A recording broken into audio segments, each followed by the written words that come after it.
Hello and welcome to Point and Clink here on twitch.tv/live action roleplay. So the topic for today is Disney, and I'm so excited to have everyone here. And there's more people coming because tech has decided to become an issue today, and we're just going to be talking to people as they come in as well. Oh, we also have someone who just joined. Hey, Kelsey. Hello, everybody. Hello. Hello. So thank you for joining us. Things have been really interesting tech wise. So we're just gonna so we just started and we're gonna just go around and have people introduce themselves. So we're gonna start off with Blythe. Say hi, Blythe. Hi, Blythe. And how do people know you on the internet? And what topic are you going to be presenting a lecture on today? So people on the internet hopefully know me as Blythe Collin 93 and are not going to be terribly shocked as to what I'm talking about today if you've seen my YouTube channel or my Twitter or half of the podcast I've guested on. I'm going to be talking about Star Wars, and I'm going to be talking about the legacy of the Jedi and how my trash babies are all a bunch of failures, and I love them so much. Oh, wow. Yes. Oh my. All right. Love Next them. Next we go to Britt. Britt, how do people know you on the internet? And what subject are you talking about today? So say hi, Britt. Hi, Britt. People don't really know me on the internet. I don't do much. I'm the blue on Twitter, but pandemic has made me ignore social media for a bit, hoping to get back to it. I'm gonna be talking about things I'd banned from the Disney parks based entirely on how much I find sweeping them up to be a hassle, because that's what I do, is sweep Disney. So it's fun. All right, great. Next we have a very familiar face. We have Diana. Say hi, Diana. Hi, Diana. By way of introduction, I'm an associate professor of psychology at a college in the Pacific Northwest, and I've been on here a couple of times to talk about my esoteric niche interest in infusing academia in things like what I'll be talking about today, which is the dehumanization of POC, foreigners, queer folks, and more in Disney animated pictures. All right, new to live action roleplay, but a familiar face from Scabby Rooster.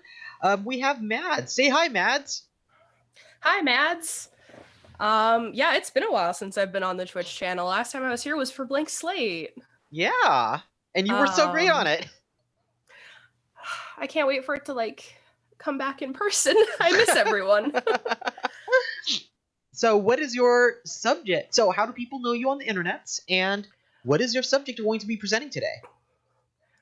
So I run a couple LARPs in SoCal, specifically Undying. I am a co-host of the anime-based podcast Two Weebs in a Trench Coat.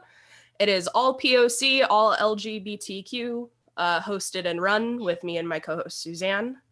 And we talk about anime. Currently, we're on a 3-streak episode of Death Note, where I talked about Death Note for 6 consecutive hours and feel like I lost my mind a little bit during it.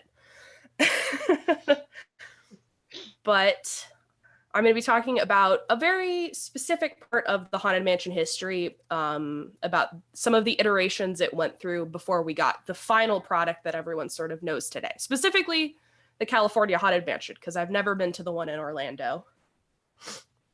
All right, we also have another new face here on Live Action Roleplay. We have Kelsey. Say hi, Kelsey.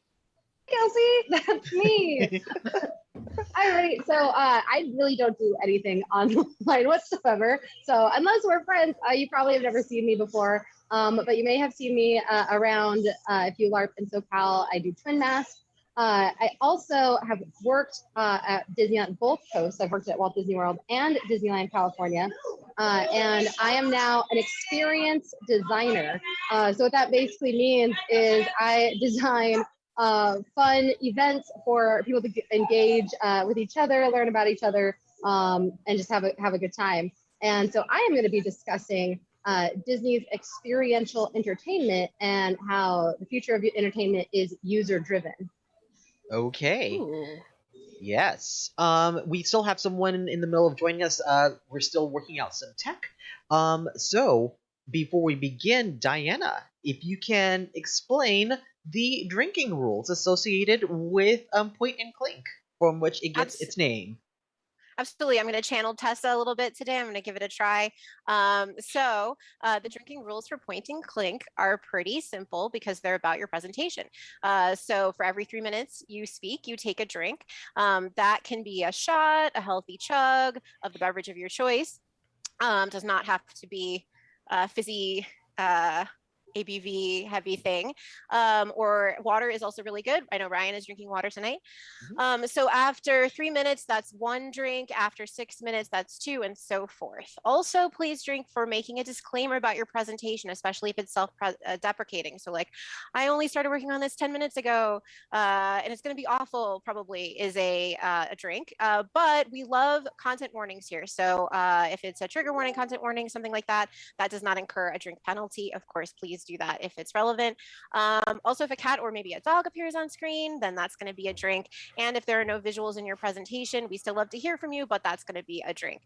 So these are all for you to take, or one of the lovely other presenters could take it on your behalf if they feel so inclined. Yeah, and that's it. Those are the rules.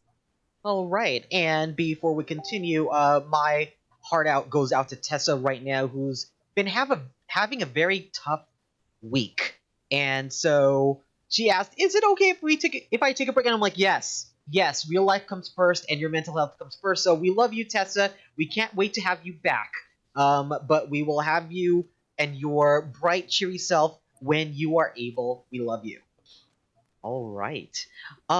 So traditionally, and I guess before we begin, normally we roll a d20, but Kelsey, I understand that you're outside. So would you like to go first, and then we'll roll to see who else will go in next? Because normally we roll a d20 to figure out the order of the presentations. That would be awesome. As I mentioned, I'm an experienced designer. I actually literally just came from an event where we took a bunch of RC cars and weaponized them and played a real life Mario Kart at a corporate campus out here in Irvine. And so that is why I'm currently sitting outside of a Starbucks, because I could not make it home in time for the broadcast. So I just ran and found the closest Wi-Fi I could locate. Oh my God. So first of all, thank you for being able to join us. And for everybody else, go ahead and roll a d20, and we will figure out the order of who goes first. And number closest to 1 is earlier, closer to 20 is later. So go ahead and roll. And tell us the result. 1. What? Also okay. one. Also Oh one. So we have to roll off. What? But we can do that. So I many swear. wins! Got 6. Okay, Britt, you got a 6. Okay. Yep. I got 15. 15 for Mads. Dylan? 13. 13. All right. So between Blythe and Diana, roll off. Just roll again. Yeah. Yeah, just roll again. Got a 12. 6. Okay. All right. So the order for this is Kelsey's going first. Then we have Blythe. Then we have Diana. Then Britt.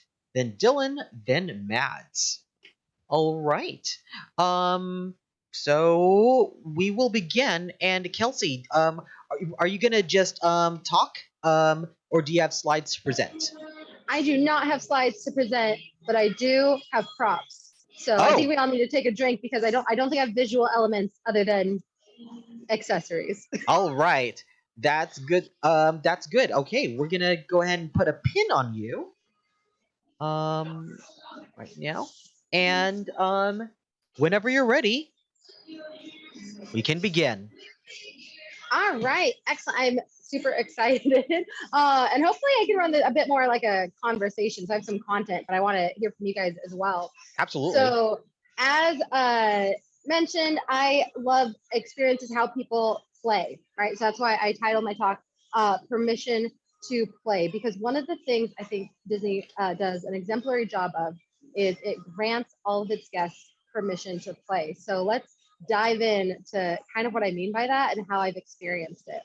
So if we look at entertainment as a whole, the history of entertainment, I'm talking about silent movies forward, it's kind of actually gone through an evolution in terms of trends and what people are looking for in their entertainment.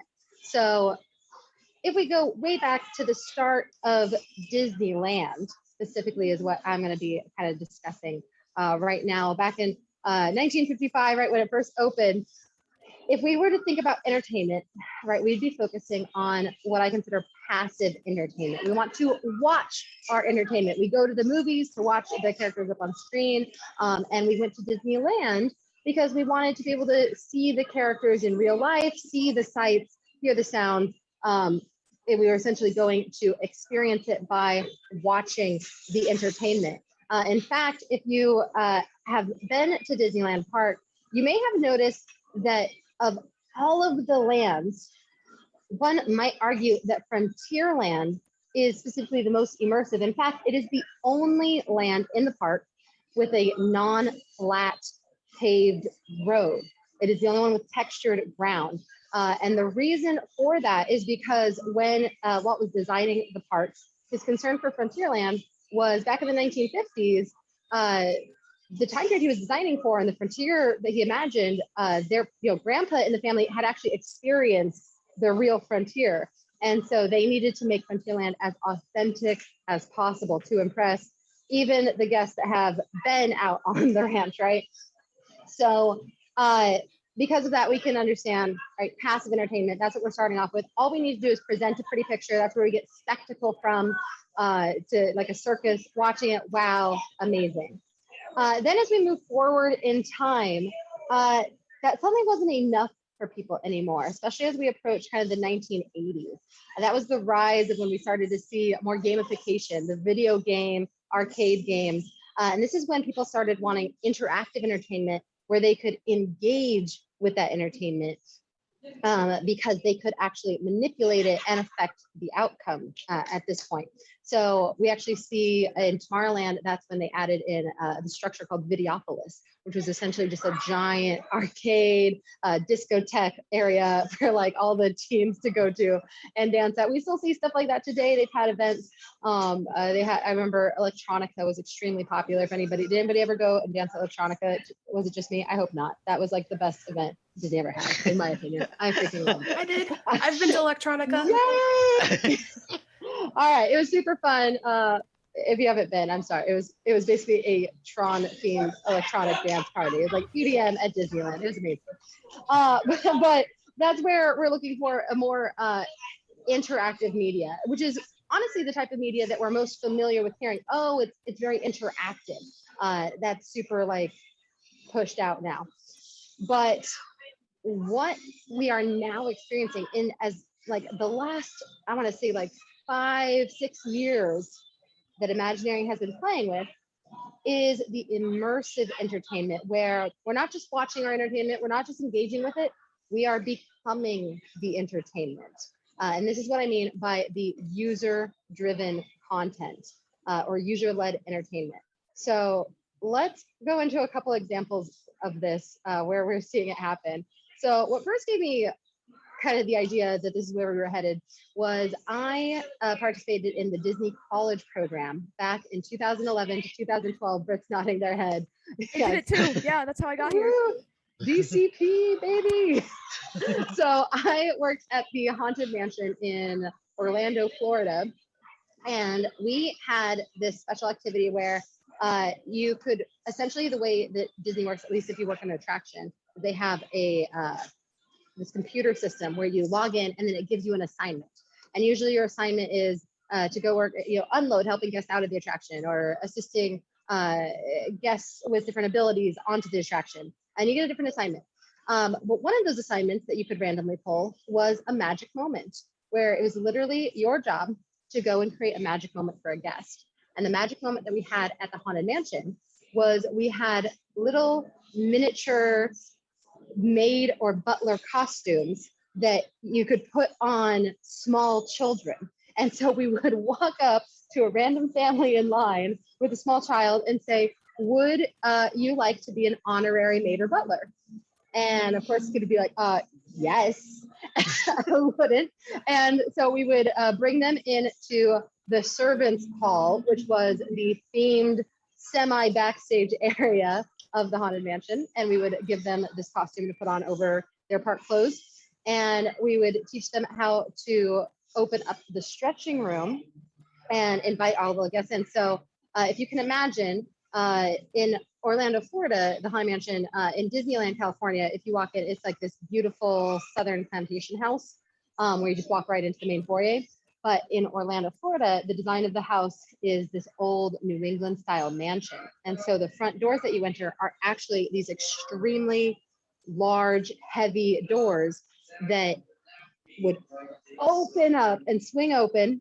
And that was the best part of our job. It was so fun. You'd open up and you'd say, right this way. Like very creepily, welcome everyone in. So if you can imagine this extremely dramatic moment happening, but it's being led by a little 5-year-old saying, right this way. And so they would welcome everyone in, usher them into the stretching room. We'd feed them the lines, tell them what to say. So they'd say, oh, drag your bodies into the dead center of the room. But it was so exciting. And the kids' faces would light up because all of a sudden they were a maid or butler of the Haunted Mansion. And then we would give them a certificate of honorary maid or butler. And we take their photo with some cast members, take back the costume and put them on the ride without waiting in line. And so this magic moment was so magical, not because they got a special, skip to the front of the line, not because they got to meet a special character. It was because they got to actually become that character. And so because it was with kids, obviously it was very much led by the cast members who were telling them what to do. But this type of gamified kind of play acting experience, we see continuing through Imagineering design.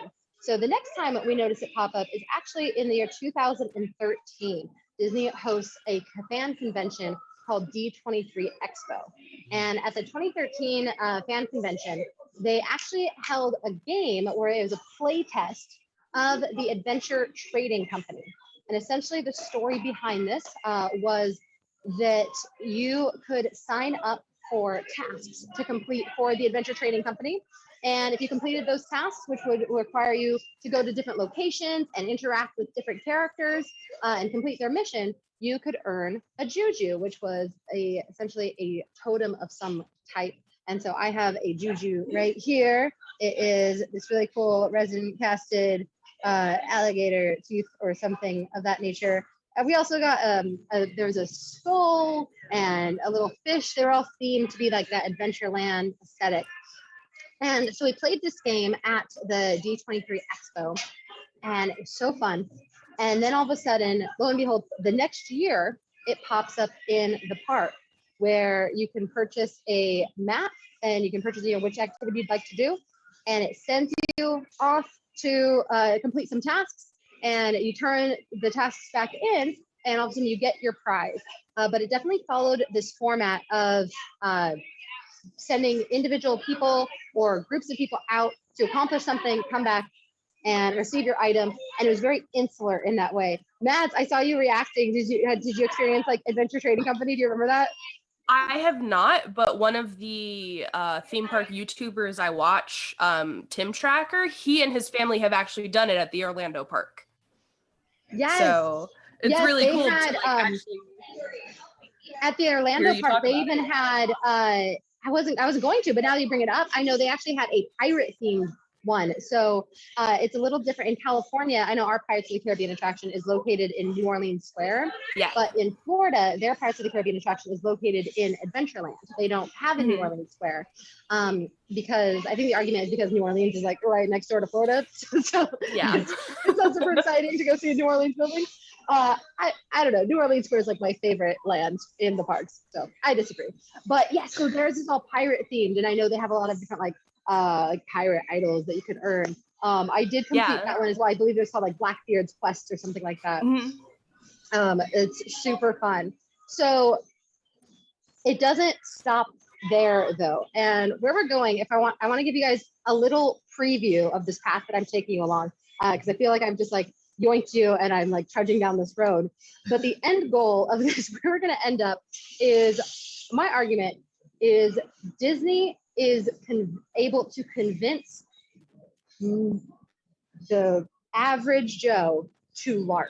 All right, that is their ability. Is Disney is creating LARPs and selling it to the masses, and people are paying insane amounts of money for it, which I feel just proves that everyone out there sees value in play. They just don't give themselves permission to play. So the next stop on our little virtual journey through immersive entertainment is that same year, 2013, just a little later on, they also started a immersive experience in a different land, a Frontierland, called Legends of Frontierland.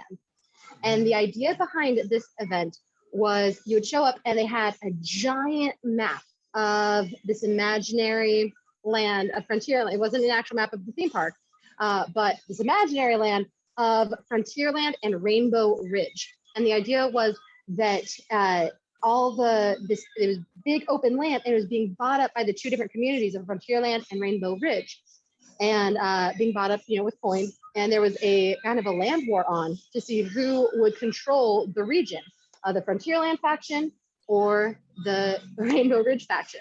And so you would get to the area, you would sign up, you'd get a little name tag, and you would choose your faction. And this becomes absolutely integral to what I think the value in this experience was.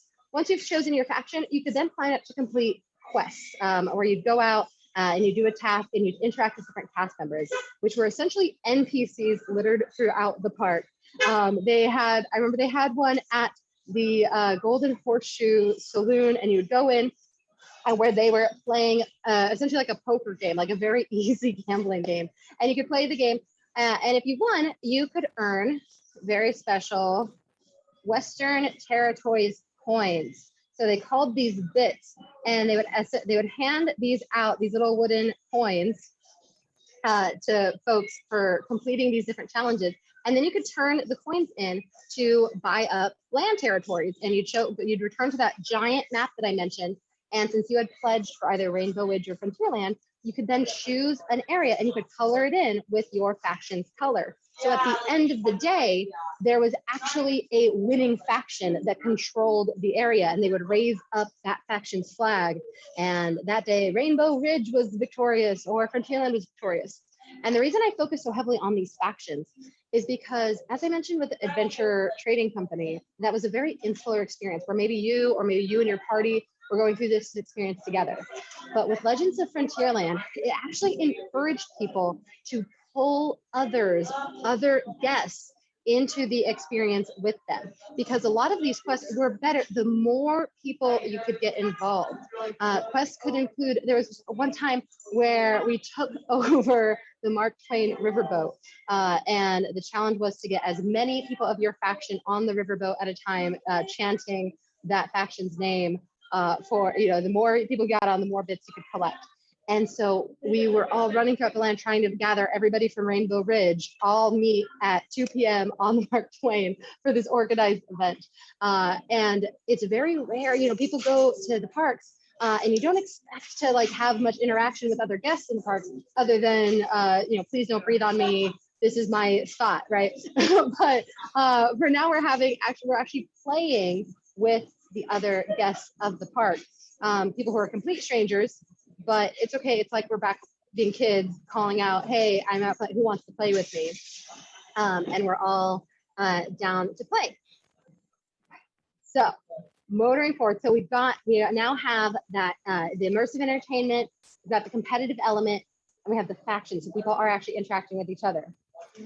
We're now going to layer on top of that some role play, because a few years ago, a little land known as Galaxy's Edge opened, aka Star Wars Land.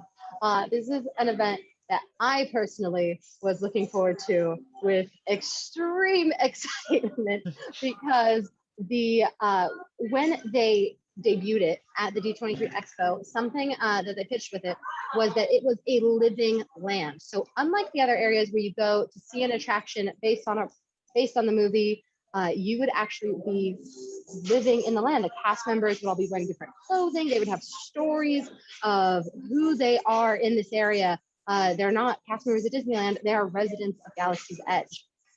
And so if you go to Galaxy's Edge today, they have an app that you can download on your phone called the DataPad app. Because individuals, residents of the Star Wars universe don't know what cell phones are, and so they have data pads. And on that DataPad app, you can actually use it to interact with the land. You can scan things, you can translate Arabesh, you can scan for different items, and you can earn virtual prizes in the game, in the app. And you can also, once again, going back to those factions, you can choose your faction that you are supporting, whether you're supporting the First Order, the Resistance, or the Smugglers, the Rogue faction. And as you're playing, you can earn points for that faction, and there's actually a leaderboard of how each faction is doing throughout the day. So what you'll notice is if you engage in this app, in this activity, is it drives the interaction of, you're not just there to wait in line and go on an attraction.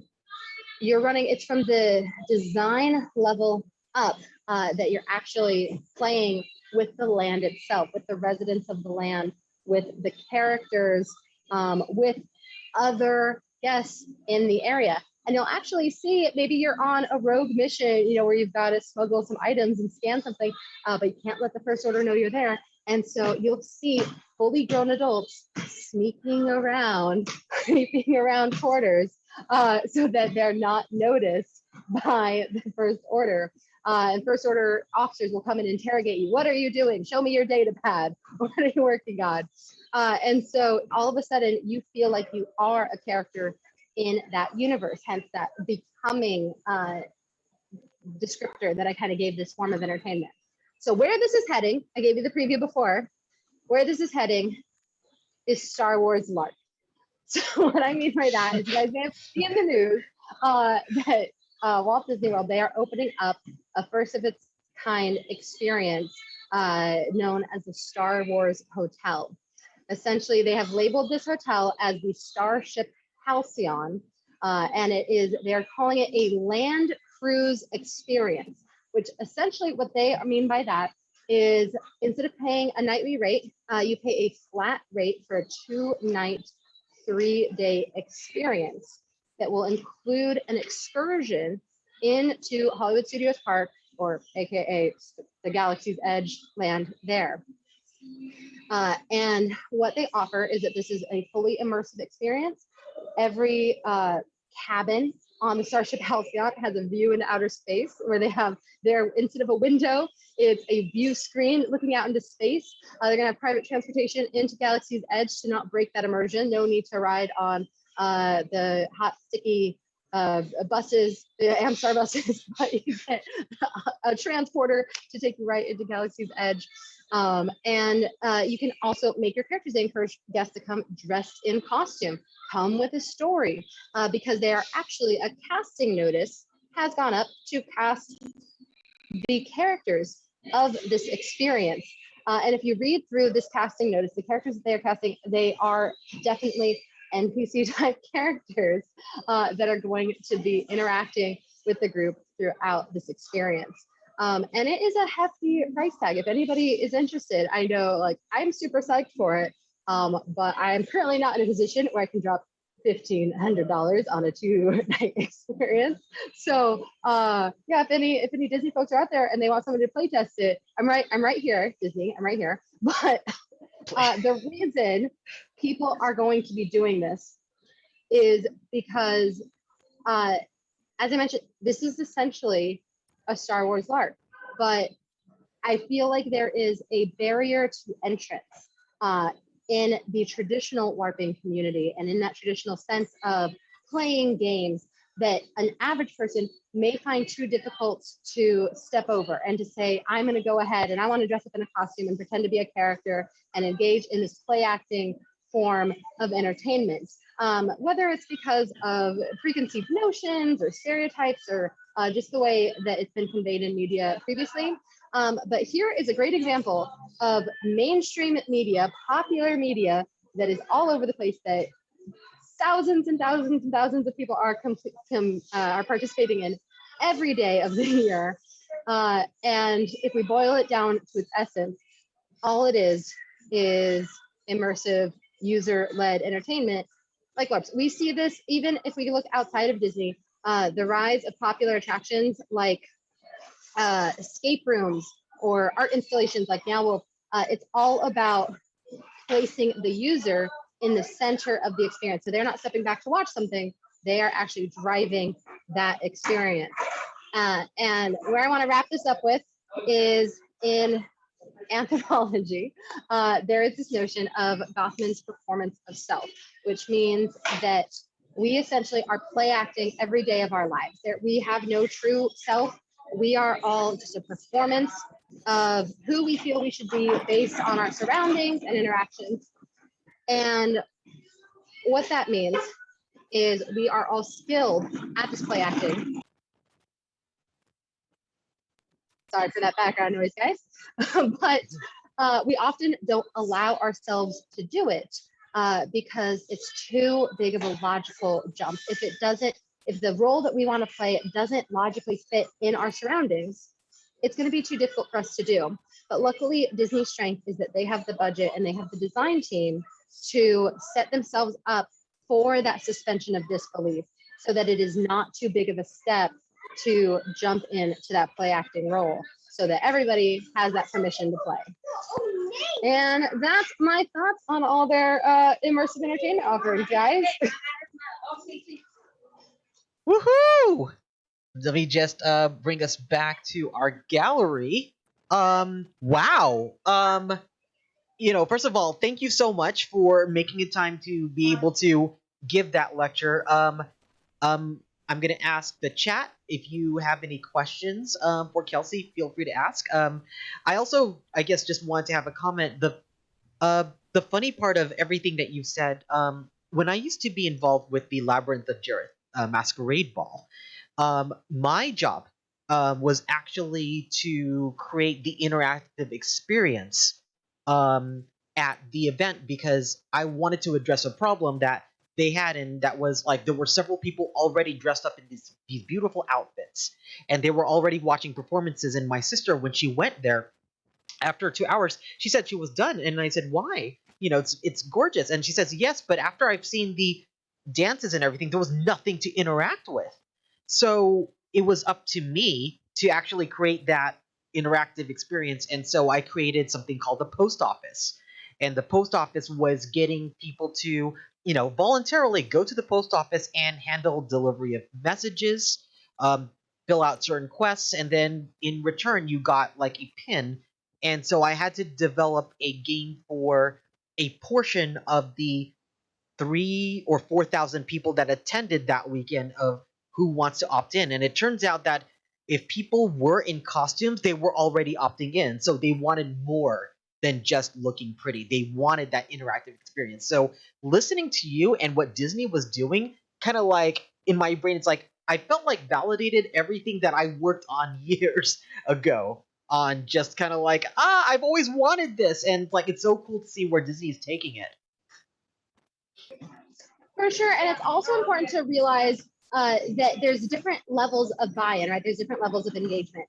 And so you're going to have the guest that shows up in full regalia, whether it's the Labyrinth of Jareth or even the Disney park, right? They come doing their Disney-bound outfit that they've been planning for months. They are already fully bought in, right? They're looking for what's next. But then you also want to know how to meet the guest that is there, the dad that's being dragged by his kids that doesn't really want to be there, but he's there for his kids. Mm-hmm. He needs to have just as an amazing of time as the person that bought the $200 lightsaber and cried when like the Kyber crystal showed up. So how to do that is they find, it's all about designing experiences that people can engage in at their comfort level. And that way people can play to their level essentially. Yeah, wow. Drink wise, one for a lack of slides. However, you brought props.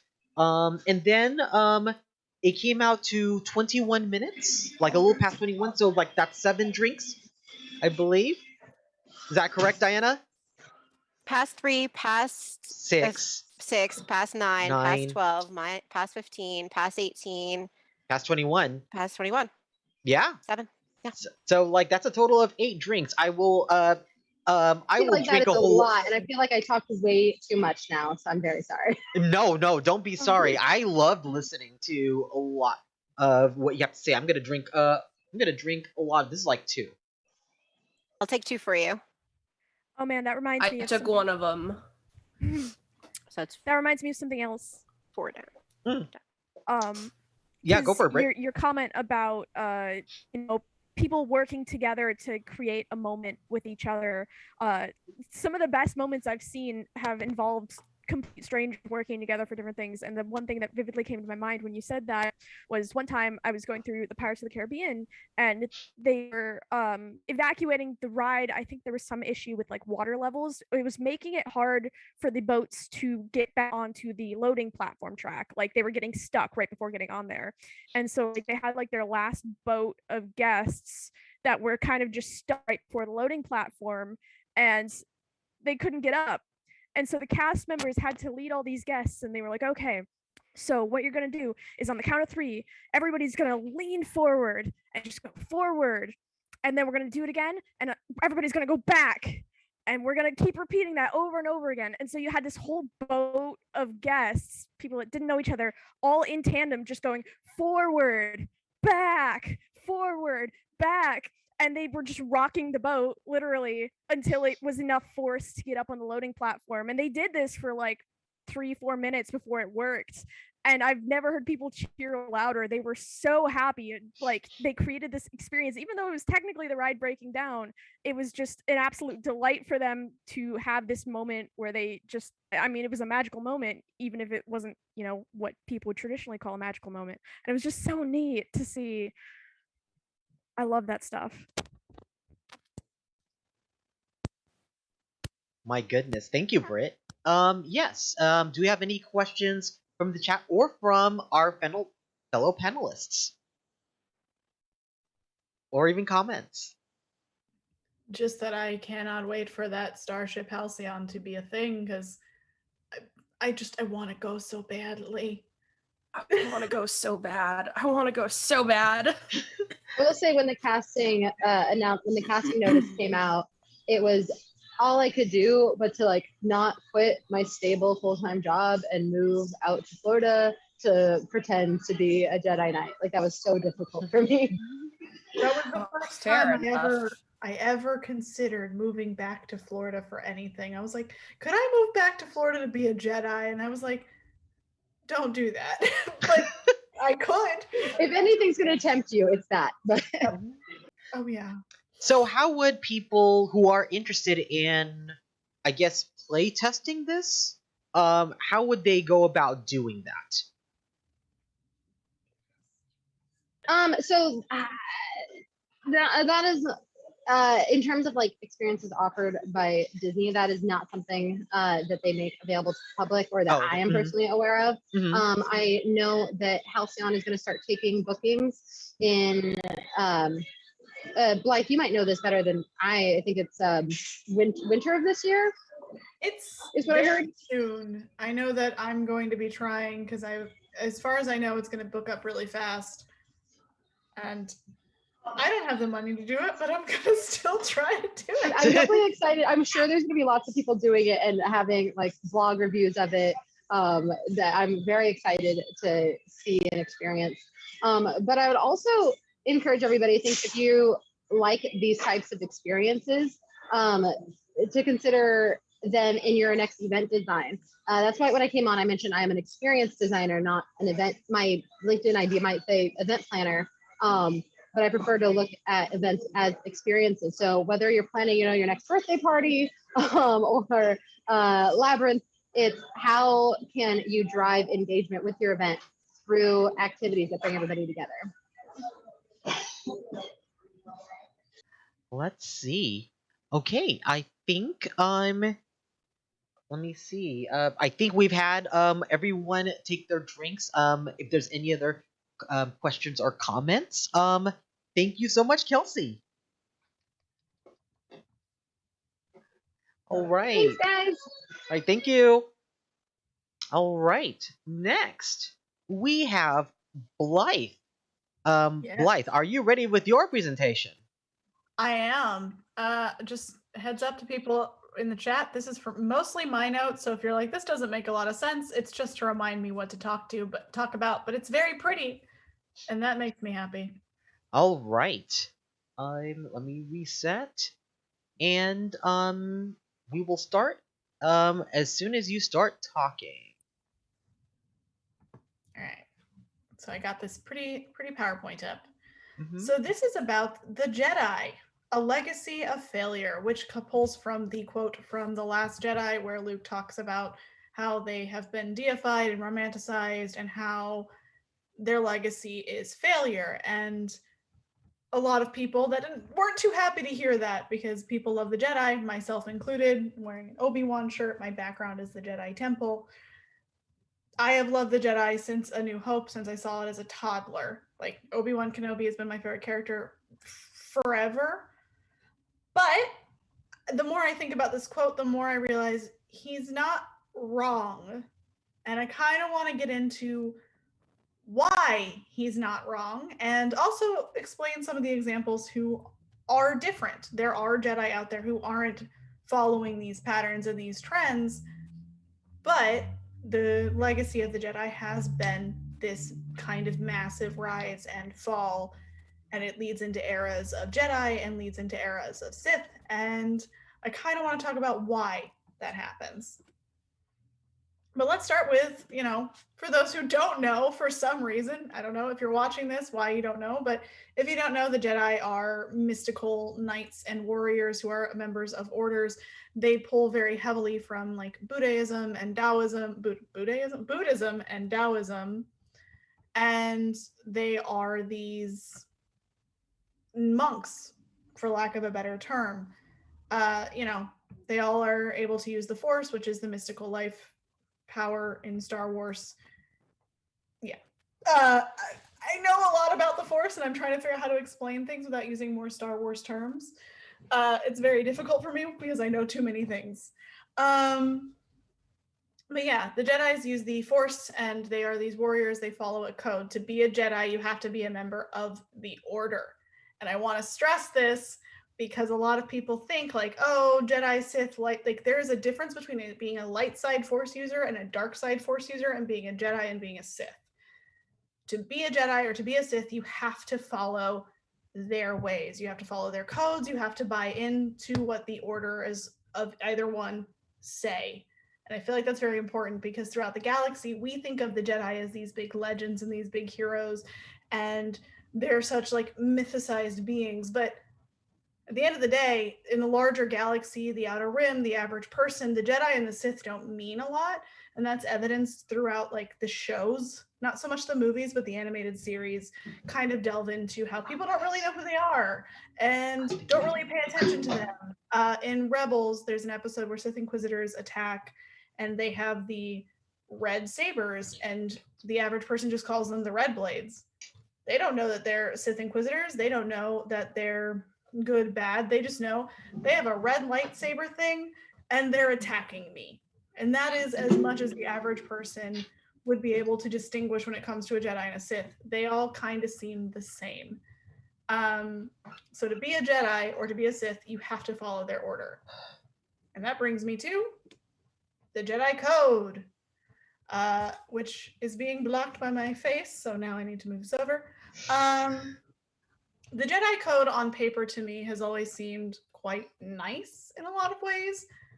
It's how it's used and implicated throughout the Order that I have a lot of issues with, but there is no emotion, there is peace, there is no ignorance, there is knowledge, there is no passion, there is serenity, there is no chaos, there is harmony, there is no death, there is the Force.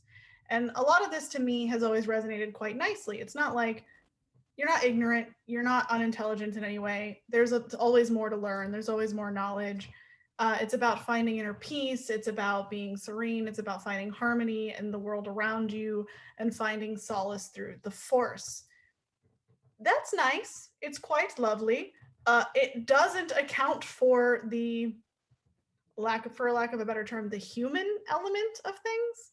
I know there's lots of aliens and Jedi and stuff, but for lack of a better term, I will be using human as in meaning like emotional or flawed or having character, I guess. They don't really account for that here. And there's not a ton of room to interpret it really because the order is supposed to the council is supposed to do that for you. Oh, okay. The council is supposed to do that for you. There are rogue Jedi like Rael Averross and Mace Windu and Mace becomes a master, but originally he wasn't always. They kind of twist and take the code and meld it to their ideas and their needs. And they're like, well, it doesn't say I can't do this. But I can do this. Like a big one that always comes up is how the Jedi aren't supposed to have attachments. So a lot of Jedi are like, well, that doesn't mean I can't like have sex. It just means I can't like get married and fall in love. So you do have a lot of Jedi in the comics running around just doing whatever they like because that's not getting attached. I disagree with that sentiment a lot, and I think that's a big part of why the Jedi consistently fail. The Jedi have a big issue with pride and with ego and over militarization. They do this a lot. Throughout the franchise, whether you get into Legends or you get into canon, you will see constant eras of the Jedi are at the height of their power. They're doing super amazing. Everything is great. You know, you have early Old Republic. You now have the High Republic. Like, Jedi are great. They're doing amazing. The light side is overwhelming throughout the galaxy, which the Force can't have because that's not balanced. And yes, the Force does kind of have a mind of its own. But like immediately at some point they get too proud, they get too egotistical, they think we need to step in and we need to fight this war that we are not supposed to be a part of and we're not supposed to be fighting. And this is often where their downfalls start. You see it in Legends canon in the Old Republic with Revan and the Mandalorian Jedi Wars. Revan says the Jedi need to be taking action, they need to step in, they need to be stopping the Mandalorians, and they take a bunch of Jedi with them and go start fighting the Mandalorian Wars, and it leads to other Jedi joining and other Jedi thinking that this is a right move. And it leads to this kind of over-militarization of a non-military force. Like, something a lot of people don't think of is the Jedi aren't a militarized force. They have knights, they have warriors, they train in the ways of the Force, they learn the lightsabers, but they aren't a military. They aren't an army. They're just people living by a religious code and protecting and helping and doing good throughout the galaxy as they can, but they aren't supposed to serve any one political body. They aren't supposed to go for people who have like people of power or might have their own interests aren't supposed to have any power of the Jedi. The Jedi are supposed to be their own entity, kind of just existing and doing good as they can. Like in the High Republic, you have people who go out and help like farm, and people who go out and just like help people learn how to like hunt, and they just go out and do nice things throughout the galaxy and help people. That's what they're supposed to do. But Revan is like, no, we have to step in. The Mandalorians are conquering. So they step in, and it leads to their downfall, and Revan becomes a Sith. And then you have the Clone Wars, which we all know, and the big example, the Jedi start falling for Palpatine's tricks. They fall for joining the Galactic Republic's war versus the Separatists. And even Yoda says, like, he was blind to it. He did not see this happening when there was literally a Sith right in their midst and talking to them and engaging with them like every single day. And that was their pride because they thought they knew everything. They thought if a Sith came their way, they would find it. And they didn't because they thought it would be so obvious to them that they didn't look at everything. And then they joined a war they shouldn't have joined, and it got them all killed. And this, to me, has a lot of real world parallels with how we tend to over militarize forces and which we should not be doing. And it ultimately leads to lots of corruption. And you see that with the Jedi a lot. They get corrupted because they're fallible, because they are not perfect. They think they are, they really want to be perfect, but they're not. And I think that's a lot of why we see this, and that's why Luke ends up falling into these patterns, because Luke was taught by Yoda and taught by Obi-Wan. He was taught by traditional Jedi. And he learned from them and tried to continue it. He buys into his power. He buys into his mythos and his legend, which we see in the end of Mandalorian, when we see Luke come in and destroy the Dark Trooper. Like, we see that, and that same Luke is the same one who ends up running off to Ahch-To because he bought too much into his power. He believed he could do no wrong, and then realized he was still human and still fallible and could still make mistakes. And that's something the Jedi really need to start accounting for and learning how to deal with. And they really need to remember that it's not, they need to have more emotional intelligence versus emotional control. Because like all of them are like, just control your emotions. Like that's so easy to do. And you do see this kind of with different life forms. Like Yoda lives for hundreds of years. Yoda has tons of time to learn how to do this versus a human who may only live 100 years at most. Like Jedi do live a little longer, but it's still like not that much. They don't have as much time to learn how to do this, and that's not an easy skill to achieve or to learn. So a race that lives longer might actually be able to do that versus a race that's going to die a lot faster. So it's like you need to account for these differences and these just these quirks. Everyone's different. Everyone's, you know, got different ideas, different feelings, different emotions, different attachments. Everyone lives differently. So they always end up to their downfall because they're like, well, we're so perfect. And it's no, you're not. No, you're not. But I do want to talk about some of the good ones in the galaxy out there. So you do have, you know, a few people out there who are really, really great. Kanan Jarrus and Ezra Bridger are really great examples of what the Jedi could be. And they follow the Jedi Order. They follow the Jedi Code. They are Jedi. But something Rebels does really well is kind of leans into the idea that attachments aren't actually bad. The Kanan and Ezra relationship super parallels how Obi-Wan and Anakin are. Kanan is very much the father figure, the older brother. I say older brother because he's actually only like 28 years old and Ezra's 15. They're children. Kanan's not a full-grown adult. He is, but he's not. And he takes on raising this kid who has all these issues, who thinks the world's kind of betrayed him. His parents aren't around anymore. They're probably dead.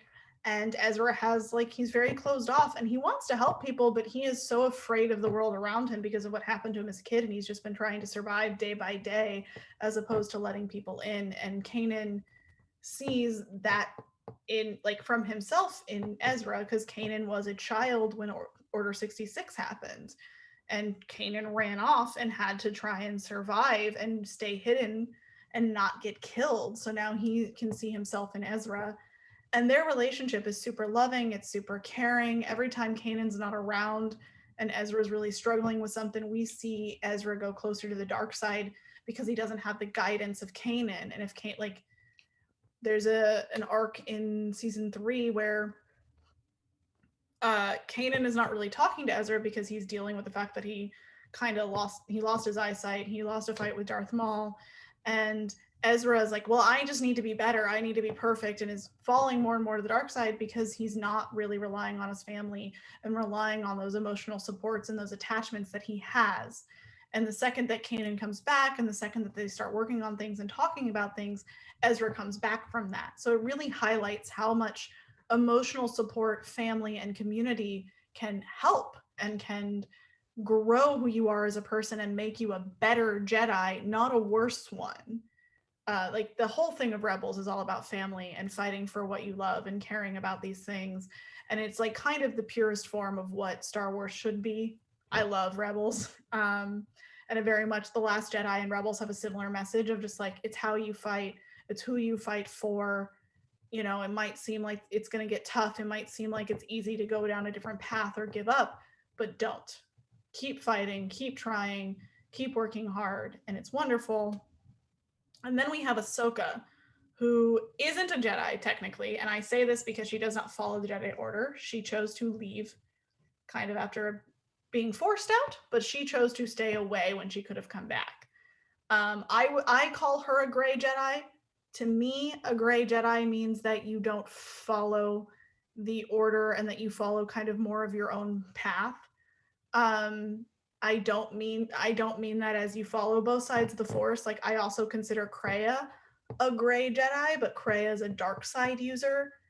So I don't mean this as like, oh, she uses light and dark. I mean this as she does not follow the order, but to us, she is also still a Jedi. And in a lot of ways, I consider her like the purest form of what a Jedi should be. She helps people. She goes around trying to do good throughout the galaxy and just trying to do what's right by the light side of the Force. She doesn't follow any codes. She doesn't follow anyone. She just goes around being a good person and helping people, which is ideally what a Jedi would be. I absolutely adore her. She's a great character. Whereas people always say Obi-Wan is like the prototypical Jedi. I think he is by the Council standards and by the Order standards. I don't think he is by what the Jedi Code or what the Jedi really should be. And I literally wearing an Obi-Wan shirt, adore him, love him. But he fell for the same things that every other Jedi fell for. He fell for the lies he was being fed by Palpatine. He fell for the war. He ended up falling for all of it, and it led to his greatest mistake of all time, which was injuring his brother and his best friend. So, still fell for all these things that Ahsoka would not fall for. And then I also put Rey on here because, hot take, I think Rey is an amazing Jedi because she learns from Luke's mistakes and goes on to try and being a loving and caring person in spite of everything she's faced. And she still tries to do what's right even when she's struggling. And so I think Rey is one of the best Jedi out there, and I think she's going to create a better Jedi Order after all is said and done.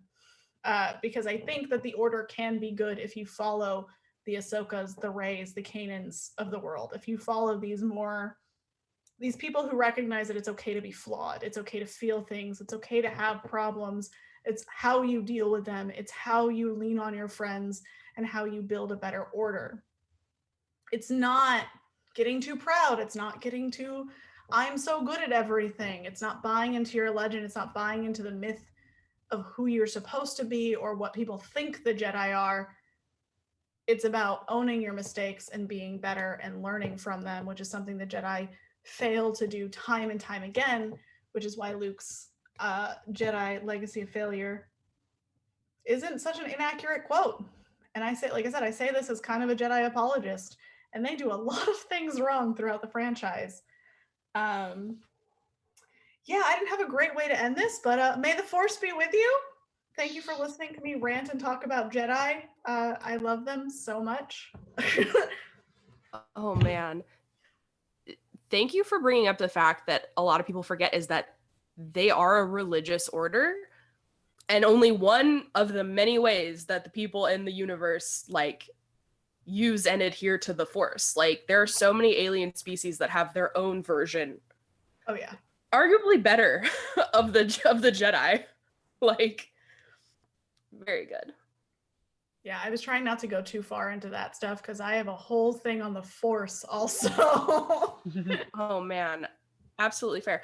I will say though, they were a lot harsher in Legends canon too, because they had the agricultural core that like usually you were called like a washout if you ended up there. If you didn't get picked by a master to become a Padawan, that's just where they stuck all of like their reject Jedi, which kind of sucks.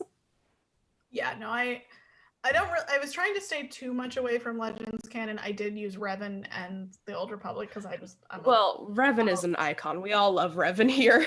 I'm a Revan simp. I admit it. Same. All right. Mean, they were cowards. They were cowards by not making Revan genderqueer and just going with the male route, but I digress. Revan is not canon technically. The only canon we have of Revan is in the visual dictionary for Rise of Skywalker, and they don't say any pronouns, they don't give any gender, they just have the cloak and the mask. So genderqueer icon, baby. I'm just saying, if it was up to me, Revan would be genderqueer. So your total in terms of lecture time is about is a little past 18 minutes. So that would be 3, 6, 9, 12, 15, 18. 6 drinks. Let's see. Oh, I will. I'm going to refill my bottle and get some more drinks. Diana, if you could just ask, see if anybody has any questions. I'll be right back. If anyone in chat has any questions, I can be a lot more concise than I just was. If there's anything you want to know, or if there's anyone here wants to know, I still have a rant about the Force up on my Twitter. If anyone wants to know how I feel about that, but I do love that a lot of other aliens, a lot of species can use it in very, very different ways. Yeah. And also, everyone can use the Force. Fun fact: midichlorians don't matter that much. Everyone has. They don't. Unless you are a clone. Clones are not natural born creatures, so technically they don't have any. But I mean, Glitch, my boy, my maybe Force sensitive clone boy. Maybe, we don't know.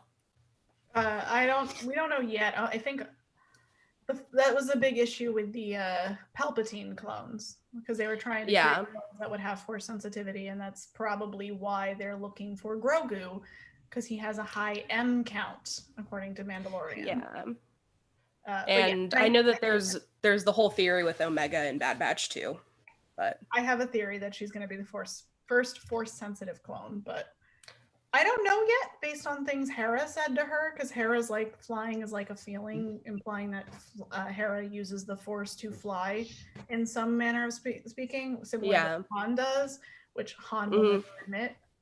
And Omega doesn't understand what that means, whereas other people, it's because in the way it is for a normal person is it's like a sixth sense. It's just it's like a thing you kind of tap into once in a while, and you're like, I don't know, I just have a bad feeling, or I have a good feeling. Whereas for a Jedi, it's they can't turn it off. It's like a muscle to them. It's just something they always have at all times. It's something that a lot of the Order 66 Padawans talk about, how hard it was to hide who they are, because they just use the Force. They don't think about it. Yeah. So I see a comment from Eric Jackson. I haven't watched much of the latter things, but did they get rid of the midichlorians? I've always hated that thing. Nope, midichlorians are canon. Midichlorians just don't mean a lot. There are 2 fields of study when it comes to the midichlorians, and that is basically Jedi have been studying them. Some put a lot of stock into it. Some think that it means that's how powerful you will be.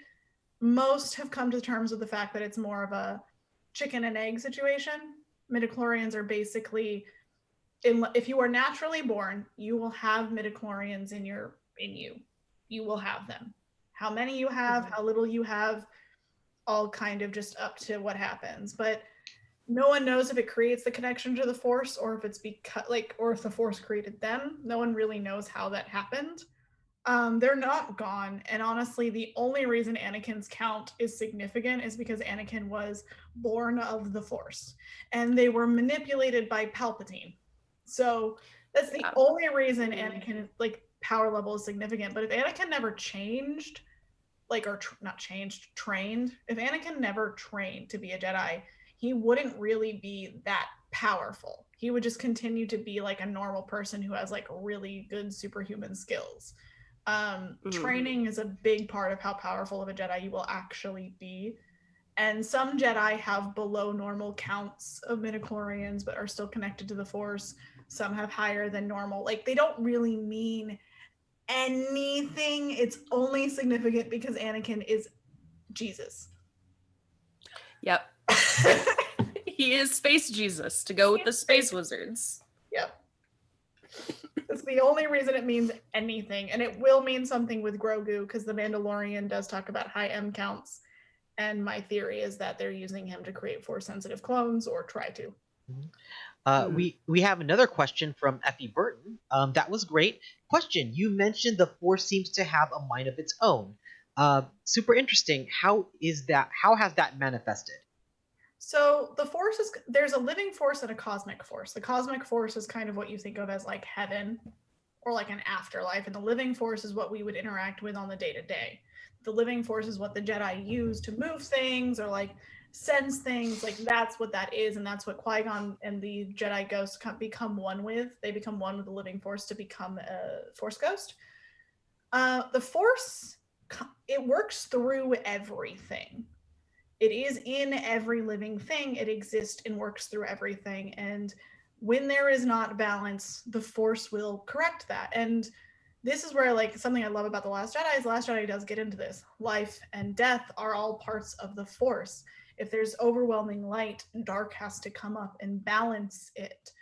The Force just kind of does this naturally and kind of has its own will to be like, there's too much light right now, which is not inherently good. And I think that's a lot of what we tend to think: good, bad, light, dark.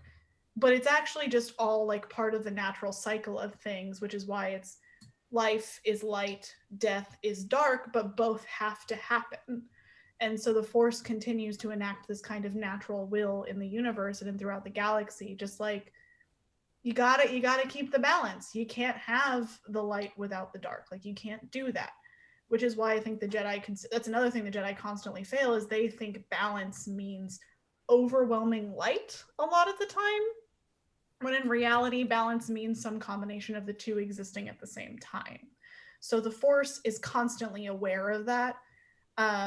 You know, you have, oh god, like Anakin was born, and then Rey was activated to counteract what was going on with Kylo. Like, they kind of activate and build and grow things as it needs to. So it just kind of is chilling and realizing, oh, that's too much one of this and too much one of this, and I need to fix it, which is part of also why the Jedi fail so much, is the Force kind of goes against them. It will be like, okay, bring in some kind of dark thing, and then you get the Sith again. But the Sith want power and greed and control. So it just kind of all working all of the time. The cosmic force is doing its thing at all times. Diana has a question. Okay. So we are a split Star Wars, Star Trek household here in Portland, but we've talked about incorporating the lessons of Star Wars into like our own family philosophy kind of thing. And I'm curious, since you seem to know a lot about it and think a lot about it, is there anything that you think, it's kind of a personal question, but how has delving into this lore impacted you and the way that you like to interact with the world? Oh, so part of why I've always loved the Jedi as much as I have is the Jedi kind of gave me a good sense of what is right and what is wrong growing up. Thinking about this stuff and thinking about morality and being kind of confronted with like big moral questions and whether or not the Jedi are always good or always bad or whatever, it's always given me the kind of grounding of like, honestly, what would a Jedi do? And that's not a perfect philosophy by any means. But for me, like, what I think of as a pinnacle of Jedi is someone who wants to help, who wants to do good. So for me, that's always kind of meant, what would be the good thing or the right thing to do here? And Star Wars has always been a big part of that for me. Growing, like, I grew up with these movies. I saw A New Hope when I was like 4. So these have kind of always been my sense of just direction and has helped me process really big moral problems in the world. And I don't think I always come to the right conclusion per se, but it's always been a really nice like grounding technique for me of like, there's all this political strife or all this war or whatever going on in the world.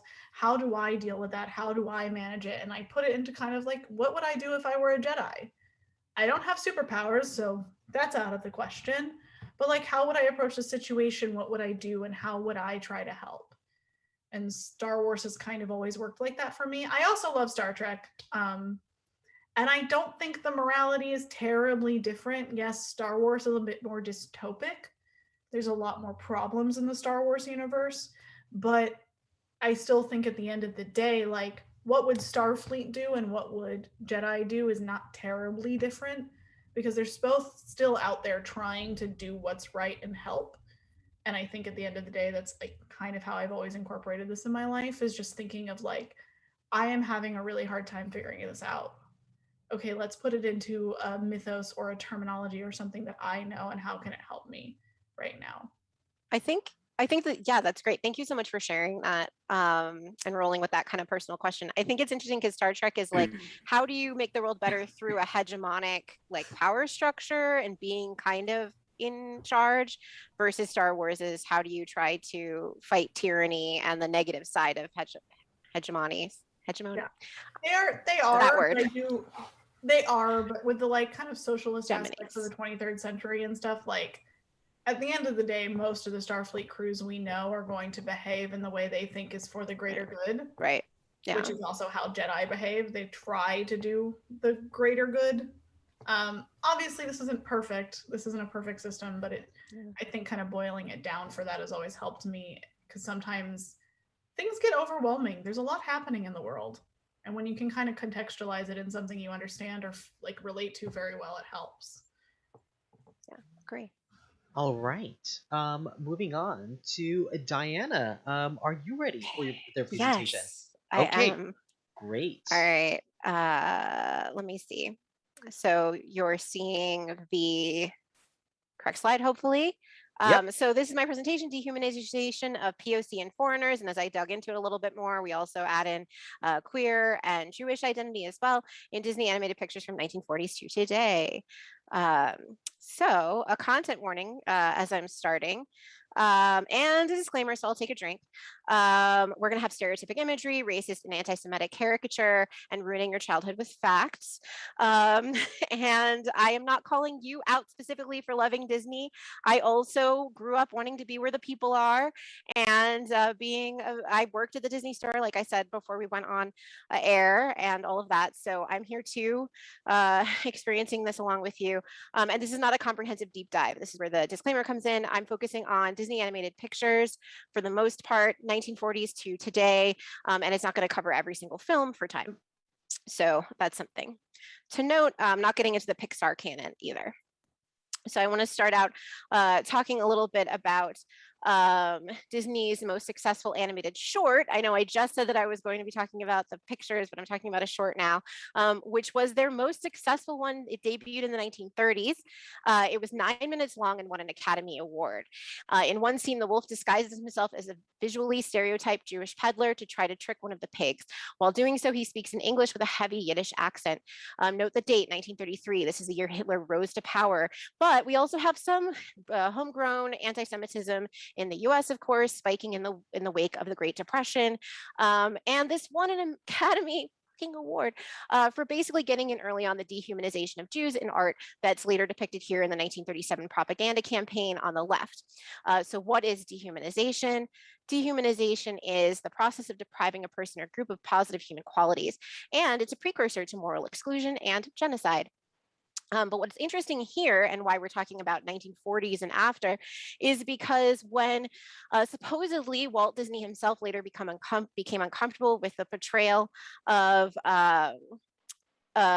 the character, their fix was actually to remove the Jewish features, but leave the accent on the wolf. So to change back into a wolf, a non-human character with the heavily Yiddish accent. I believe this represents a post-1940s social curriculum of dehumanization of other in the Disney animated films that continued well into the last decade. So dehumanization, why? Because it's part of the colonialist toolkit. So dehumanization and racialization are important to the colonialist project, because with modernism we get colonialization, but we also get the rise of democracy. And in order to have both together and justify it, you need to dehumanize some to explain why they don't get to reap the benefits of modernity. And so this is the work of Tukufi Zuberi, who says this, and who also goes on to say that the racialization of America began with the dehumanization of the Native American population and continues, and I would include enslaved persons as well, to justify using them as objects of commercialism.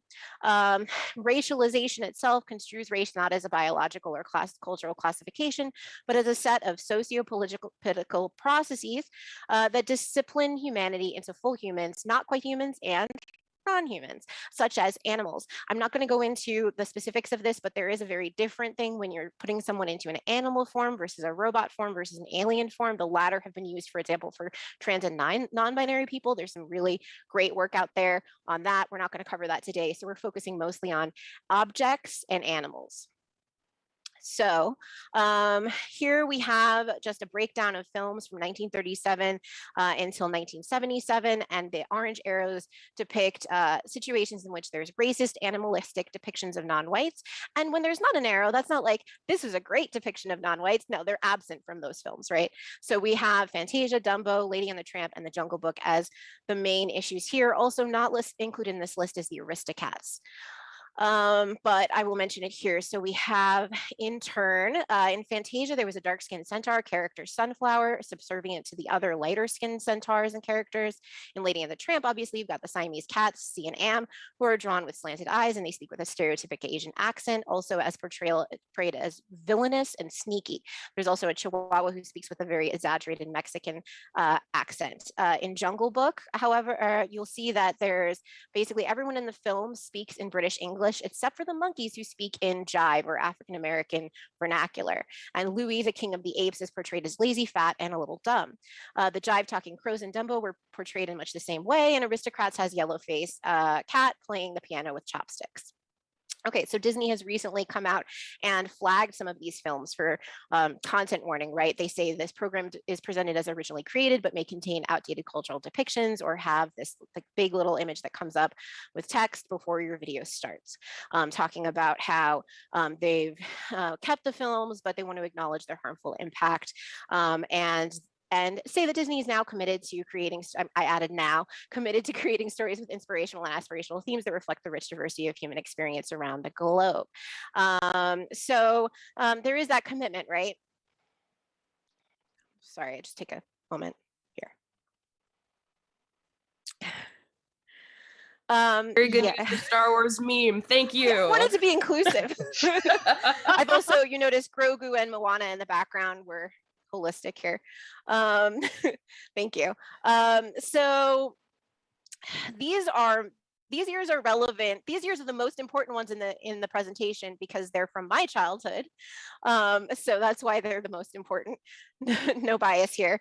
So Little Mermaid, Beauty and the Beast, Aladdin, and The Lion King, we start to get much more representation of diverse characters, but there's a big problem here because non-white cis characters with American accents, those are all the heroes. The non ones are the animals and objects, right? So diversity and yet. So let's get into this. The orange is the animalistic portrayal or objects. Aladdin, asterisk there, they're not doing so great, but they don't have so much animation as other things. Okay, so this is my childhood here. Very important. So of course we have Sebastian the Crab, kind of an ambivalent portrayal of Caribbean stereotypes, and one of the first portrayals of non-whites in this era. We also have the characters in Beauty and the Beast. All of the objects, for the most part, for I think the child, are voiced as British or French accents. And this is some issues with that portrayal as well. And then we look at Aladdin, and Aladdin doesn't have that issue, but in general was called out for having racist lyrics and for having the hero be light-skinned with American features for the most part, and a white actor portraying an mainstream American accent, whereas Jafar, on the other hand, darker skin, stereotypic Arab features, and there were lots of stereotypic depictions throughout. So Anne Radke says, it is not difficult to imagine the schema for a people of Arabic descent that forms in the mind of a child who has never met a person from the Middle East or North Africa, brutal, uncivilized, evil. Should there be a good person among them, he or she is light-skinned and has a general American accent. So end quote. So this is not a coincidence, right, that we have the dehumanization of Jews in 1930s and of the othering of the villains in and the racial stereotypes in Aladdin in the 1990s on the brink of inflamed war in the Middle East that the US is still embroiled in, right? So this is echoing the interests of the time. While we're on the topic of villains, however, I also want to talk about this character, Ursula, right, who I think really represents how complicated this question is. So let's break this down. Ursula was famously based off of a drag queen named Divine, who is featured in the movie Hairspray, and he was Baltimore based. Some embrace this as portrayal of a meaningful queer icon. as an homage, as part of history, as something they identify with. Others view it as a harmful pattern of othering and villainization of queerness. It's complicated. Even its origins are complicated because reportedly the future Lion King co-director Rob Minkoff, who animated this film, was like working through different sketches, had originally started with a more Joan Collins-esque portrayal, but had a few ideas. And the lyricist, Howard Ashman, came around and saw this one, recognized its origins, and was like, that's really neat. And that ended up being the one they went through after a few more iterations. Howard Ashman is what is recently being canonized by Disney as like an important figure. He died in age 40 of AIDS and was a queer man. So his choice to upvote this portrayal of Ursula means that this is honoring queer creativity in a lot of ways, but it is still part of a overall image of queer as villainy that can be seen as negative and harmful. So it's so complicated, and there's a lot to talk about here. I also want to talk about the Lion King. So the original Lion King, which takes place, in case you didn't know, in Africa, only had 35% Black cast. So that's great. And although there was diversity in the casting for that time period, some of the ways in which these scenes played out were even more problematic than you would think on the face of it. So the presentation of race through language and voice in The Lion King, as depicted here, shows that in one scene, Simba's being antagonized by these hyenas who are portrayed as aggressive thugs, and they're being voiced by folks of color, whereas Simba is being played by Jonathan Taylor Thomas as a young lion, and then later on by Matthew Broderick. So the hero himself, white actors. So who cares? Who cares if there's a British teapot? Who cares if Ursula is a villain? Well, our values and attitudes come from socialization. So Albert Bandura did a lot of work about this over 50 years now, looking at how socialization by parents and peers teach us lessons that we carry throughout our lives. And these are also based on the structural inequalities that we see in the world. So I want to talk really briefly about total badass and kind of a little bit extreme teacher, educator, Jane Elliott, who did this little demo, aka a LARP, in her classroom with her unsuspecting, I think, Midwest 8-year-olds, the blue eyes, brown eyes demo. So if you haven't heard about this, she basically came to class one day after hearing that Martin Luther King Jr. was killed. She was fed up. She was like, these white kids don't know anything about race. And so she said, hey kids, today, all the blue-eyed children are better than the brown-eyed children. And all the brown-eyed children are going to wear little armbands to show that they're inferior to the blue-eyed children. And they had all sorts of like rules instantiated to support this hierarchy. And if you watch this documentary, which is available on Frontline, still online, it's remarkable how within like a day, these kids have started to embrace the stereotypes, the negative slurs. There's intergroup violence, there's discrimination, and even stereotype threat. Like the brown-eyed kids are doing worse on class problems because all they can think about is how they're stigmatized. So demonstrating how quickly these things come online when there's institutional support. And so we get back to social institutions like Disney have so much power. And so famously, a study in 2012 that was published in 2012 by Lippy Green showed that if you look at it, characters who have US English accents are predominantly portrayed positively. Characters who are foreign accented are predominantly portrayed mixed negative or positive, but less positive than the others. And in the middle, we have British and or other English, and we see African American vernaculars in this middle category. So an overwhelming sense of positivity towards mainstream American white accented characters that is embedded in our portrayals. So these Disney animated films definitely hammer home this point. Another example is a 2004 study in which a sample of 26 full-length animated Disney films from Snow White to Emperor's New Groove were analyzed and found that gender, racial, and cultural stereotypes have persisted over time in these Disney films. And while mixed messages exist, there's also a prevailing theme that if you're similar, you should work together. And if you're different, it might be too hard to get along. So that's another piece that's enmeshed in there about connecting with others.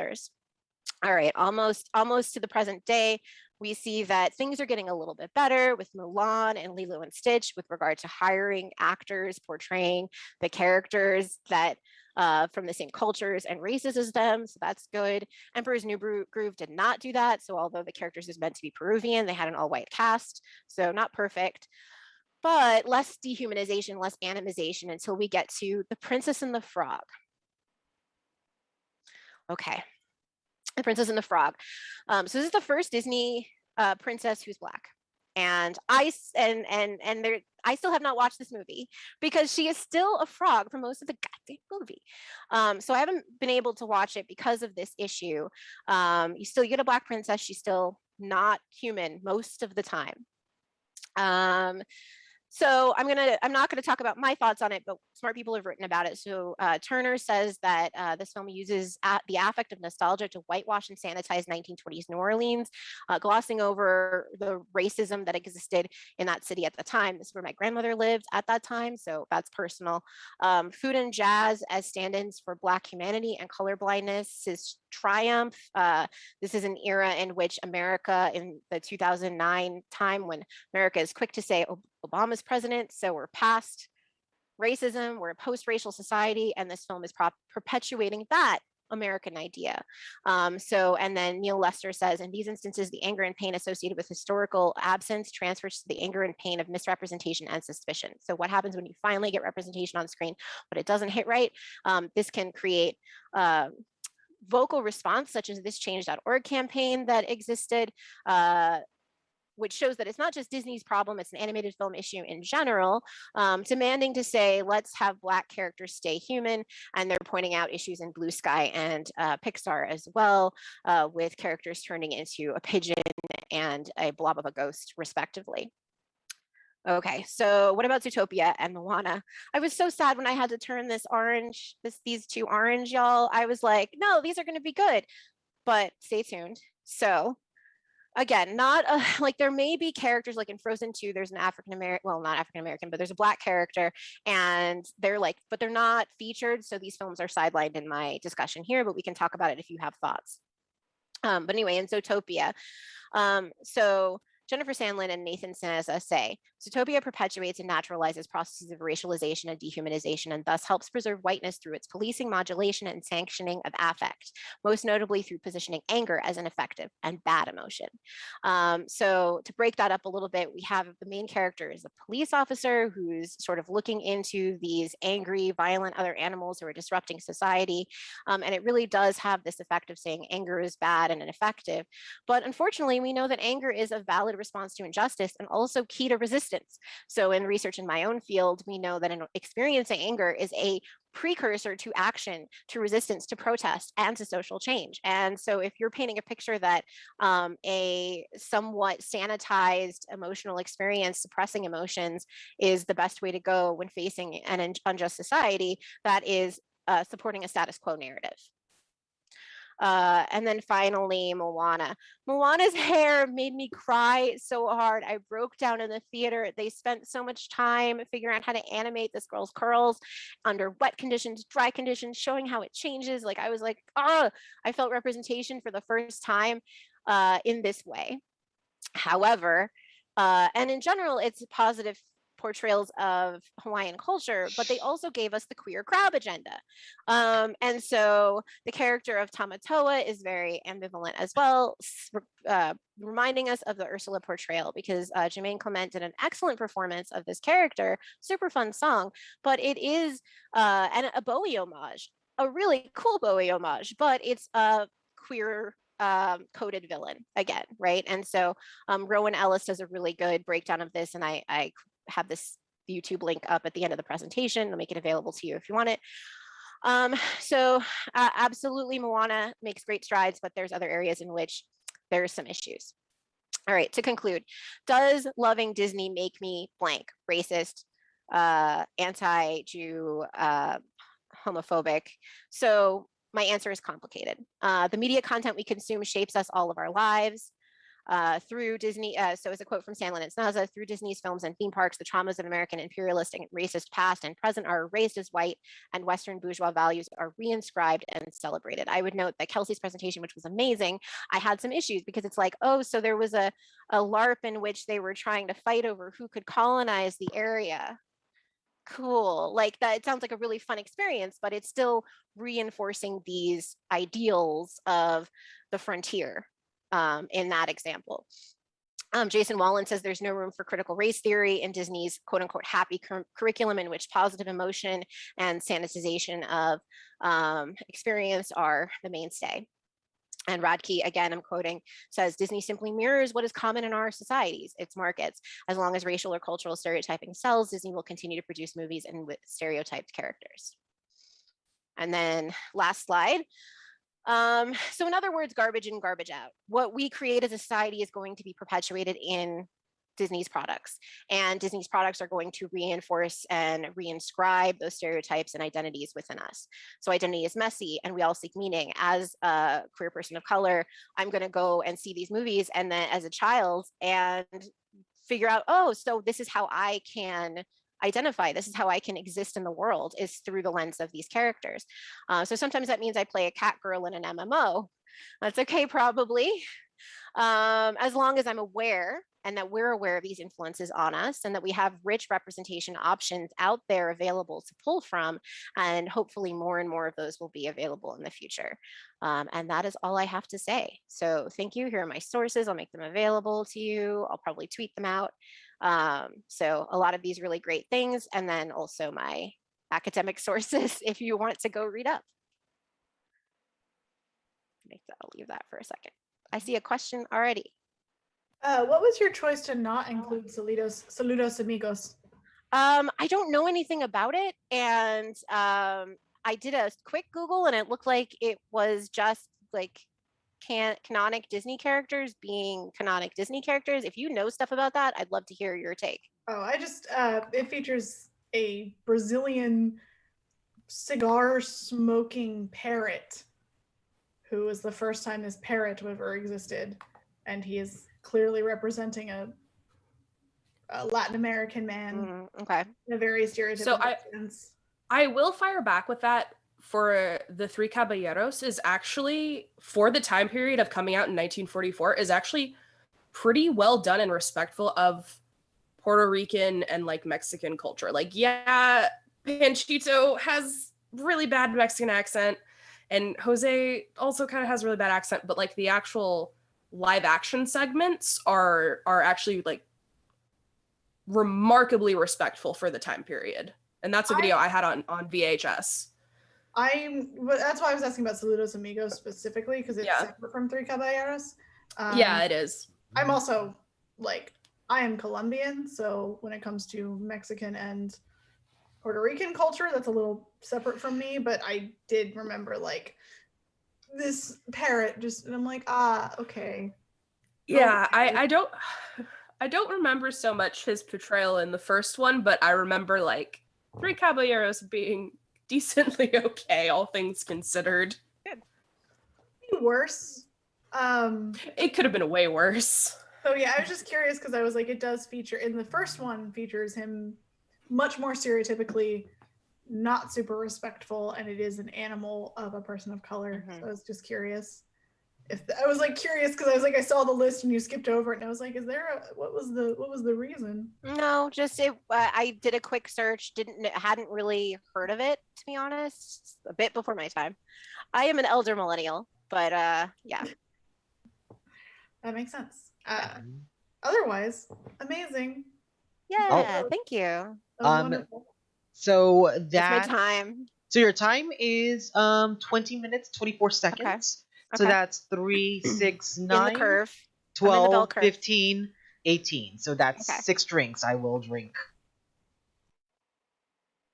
I did practice this before and I was at 10 minutes. I don't know what happened. But I was doing it for my partner and like turbo speed. Um, Yeah. Interesting. Like we have like a comment from Eric Jackson. Surprised you didn't mention the poster child for Disney based Right. Song of the South. Yeah. Like I said in my Mm. disclaimer, which I'm drinking for, so that gives me the ability to disclaim. I'm not doing. I didn't do every movie, and I definitely heavily focused on the ones that impacted me the most as a child. Mhm. Also, like the Song of the South had so the Song of the South, to my knowledge, which I've never seen, has a black lead, effectively. So question mark? I don't know. I have seen it. The way the movie plays out is he's kind of the main character. The kids are kind of the main Okay, characters. the white kids. Yes. Okay. Yeah. It is Yeah. very because it's based on a white man's tellings of a white man back in the day met black slaves, and basically he liked talking to them and liked their stories, and then started writing and culturally appropriating their stories. And that's what the Song of the South is based on. Is based on these kids hearing this man's stories, and it depicts a very Uncle Tom kind of idyllic slave master relationship with these kids and this man. So he's the main character in a lot of sense, but he is not the point of view character. The point of view character is the white kids. That's a good point. Yeah, most of the critiques, the academic critiques, and I think they can still count as academic. The blogs and the YouTube videos that I sourced for this are like, Song of the South is racist. Moving on. Like, there's not a ton, whereas it's more like, let's have hot takes on the movies in the 90s where you think that it's legit, you think it's okay, but really look at this insidious, implicit stereotyping that you were digesting as a child. And that's what I really wanted to point to. Like, yes, this has been embedded in the Disney canon since this first character that I mentioned in the Three Little Pigs. But fast forward to where we thought they got better, but really, if you dig deeper, it's still happening. Yeah. And like, and I mean, you think about, like, I love Emperor's New Groove. It's still an mostly white cast. You have Eartha Kitt as the villain, right? And she So, yep. Also, even if it wasn't an all-white cast, the man still gets turned into a llama. Yeah. Yep. For Song of the South, because I remember reading the story, James Baskett, who plays that lead, he won an honorary Academy Award for his performance in the movie, which made him the first Black male performer to receive an Oscar. But he wasn't even able to go to the film premiere because it was in Atlanta, Georgia, which was still segregated at the time. So, like, even that dichotomy. Gotta love it. And even when it came out, the NAACP and several other organizations were like, this is racist. What are you doing? So it's still it's been receiving this criticism pretty much the entire time it's been out. But yeah, his performance, I mean, he's amazing in it. Like, actually, I have a question. How do you feel, because they announced not too long ago about how they're changing Splash Mountain, which is based off Song of the South, into a Princess and the Frog themed ride? It's an improvement. It's a step up. It's a step in the right direction. I think Princess and the Frog is a step in the right direction. I can't bring myself to see it because I don't think it's enough for the time that it came out. But there's a lot of people who said, like, there's articles out there where people are saying, this is the first time I ever thought I could be a princess. Being from the Black community. I hope what I got across was that these portrayals they're improving, they're still problematic, they're controversial, they provide representation, but yet there's always like some catch, and we just need to have more opportunities to see ourselves, no matter what our identities are, in these characters, not just in animated films, but elsewhere, so that we don't have to be like, a villain, that's all I could ever be, or an animal. I identify with animals. I just don't know why. I just don't know why I chose a cat to be my,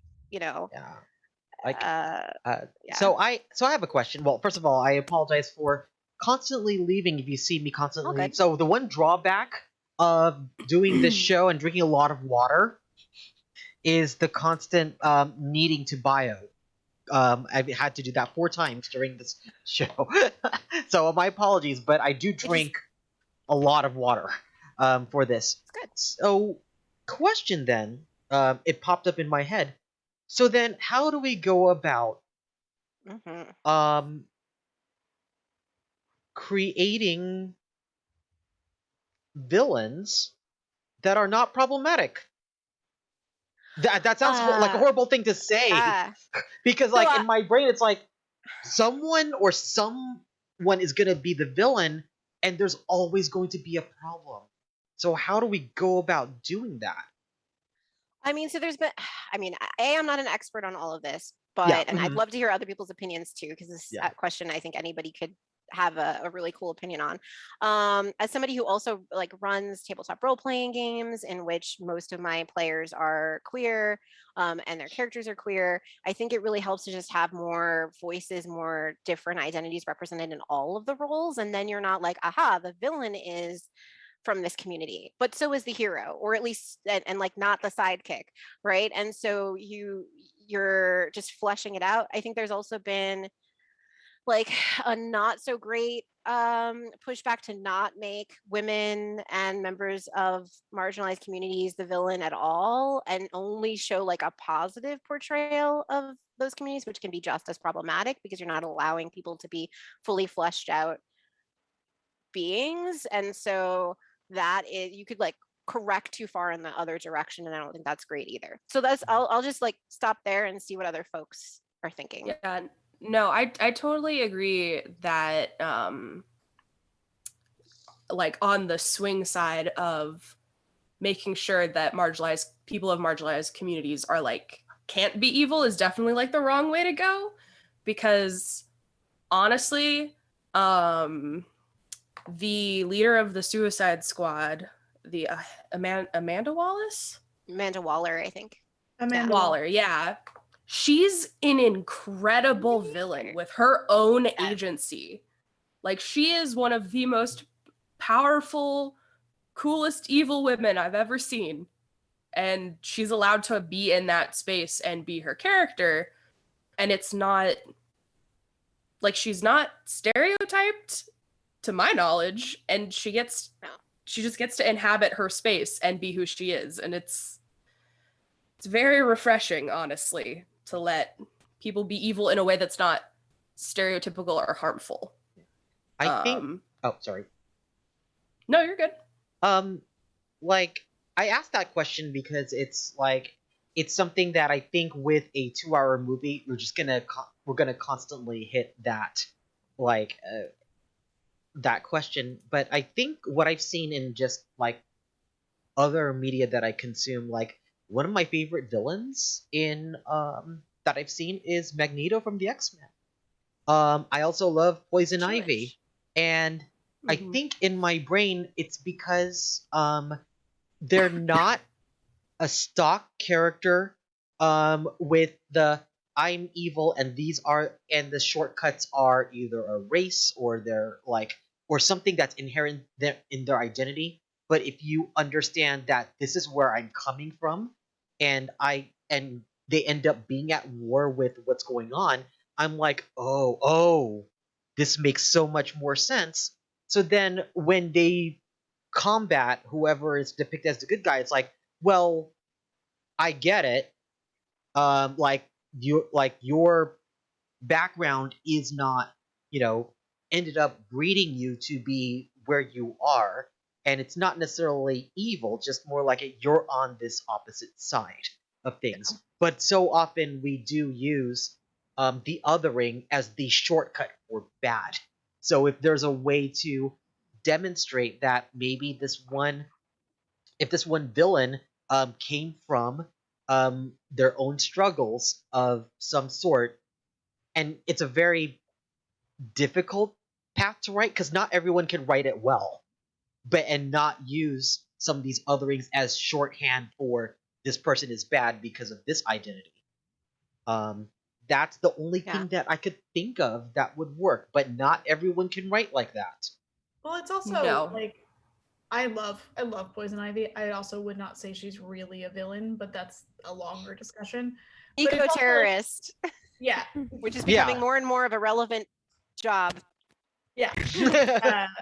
But something I do also think about is how for a long time, part of why this trend started is that there were a lot of gay directors putting themselves in the villain role with like Dracula, with Frankenstein, with Dr. Frankenstein, with all of these characters because they couldn't put themselves anywhere else. So they were like, well, I can represent myself through the villain, even if I can't represent myself through.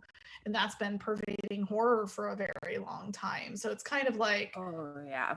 that's been a very long time coming, and part of why so many of our villains are queer coded now is because that was like queer people's weird way of saying, well, I'm here and I'm here to stay in some method. Well, Oh yeah, don't even get me started on the second Nightmare on Elm Street movie. That's the gayest movie in the franchise. It's the gayest movie. It's my favorite one. It's so gay. Yeah, well, I shout want to out. point. Oh, go ahead. You go first, and then I'll say my thing in response to. Just Blythe. pointing out that Eric Jackson mentions Killmonger leaps to mind, and I'm like, yeah, like very, my God. very yeah. cool villain, and I get it. And I'm like, but worthwhile villains, like, yes, I get it. But good call on that one. You're But almost also- rooting for him a lot.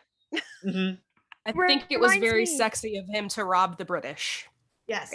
Well, Oh, it reminds me Right. of that thing that people say, which it doesn't work in every case, but that sort of saying of every villain believes they're a hero. Like if they're able Yes. to have, like, they're a hero in their own mind, being able to find an understanding of this is why you're doing what you're doing, and I can't, even if I don't agree in the grand scheme of things, I can understand why. And this makes sense. Like, Say what you will about Falcon and Winter Soldier, Disney property, whether you liked it or not, that was one of the main thrusts of that arc. Not to give away spoilers because I know it's fairly recent, but is exactly what you're saying, Britt. Like, are the bad guys? Who's the bad guy here? And what are the appropriate means of seeking justice when people take violence in their hands for maybe a good cause? people more complex, which is fleshes them out and makes them more human. Better writing, more entertaining, and makes you think and reflect on the world. I'm here for it. But Blythe, what I was going to say to what you said is that a lot of that villainy, queer villainy, as well as other things that we've talked about were part of the Hays Code, right? Because you couldn't show queer identity having a happy ending. You couldn't show people of color or mixed race individuals or the product of miscegenation and race mixing as being positive characters. They had to come to some kind of bad end or have some vice. And so again, Rowan Ellis and some other folks on YouTube do a really good job of breaking down the lasting impacts of the rules that that Hollywood implemented. Yeah, I think I like- Rowan Ellis did. I think it might not be the person I'm thinking of. Rowan Ellis might be the person who did the video. I knew a lot of this already because I'm a big horror fanatic, but there is a very, very good breakdown on LGBTQ characters on YouTube, and I think it was Rowan Ellis actually. I could be wrong. I'm pretty sure it was. I'm pretty sure. It's really good for those in the audience. Super worth watching.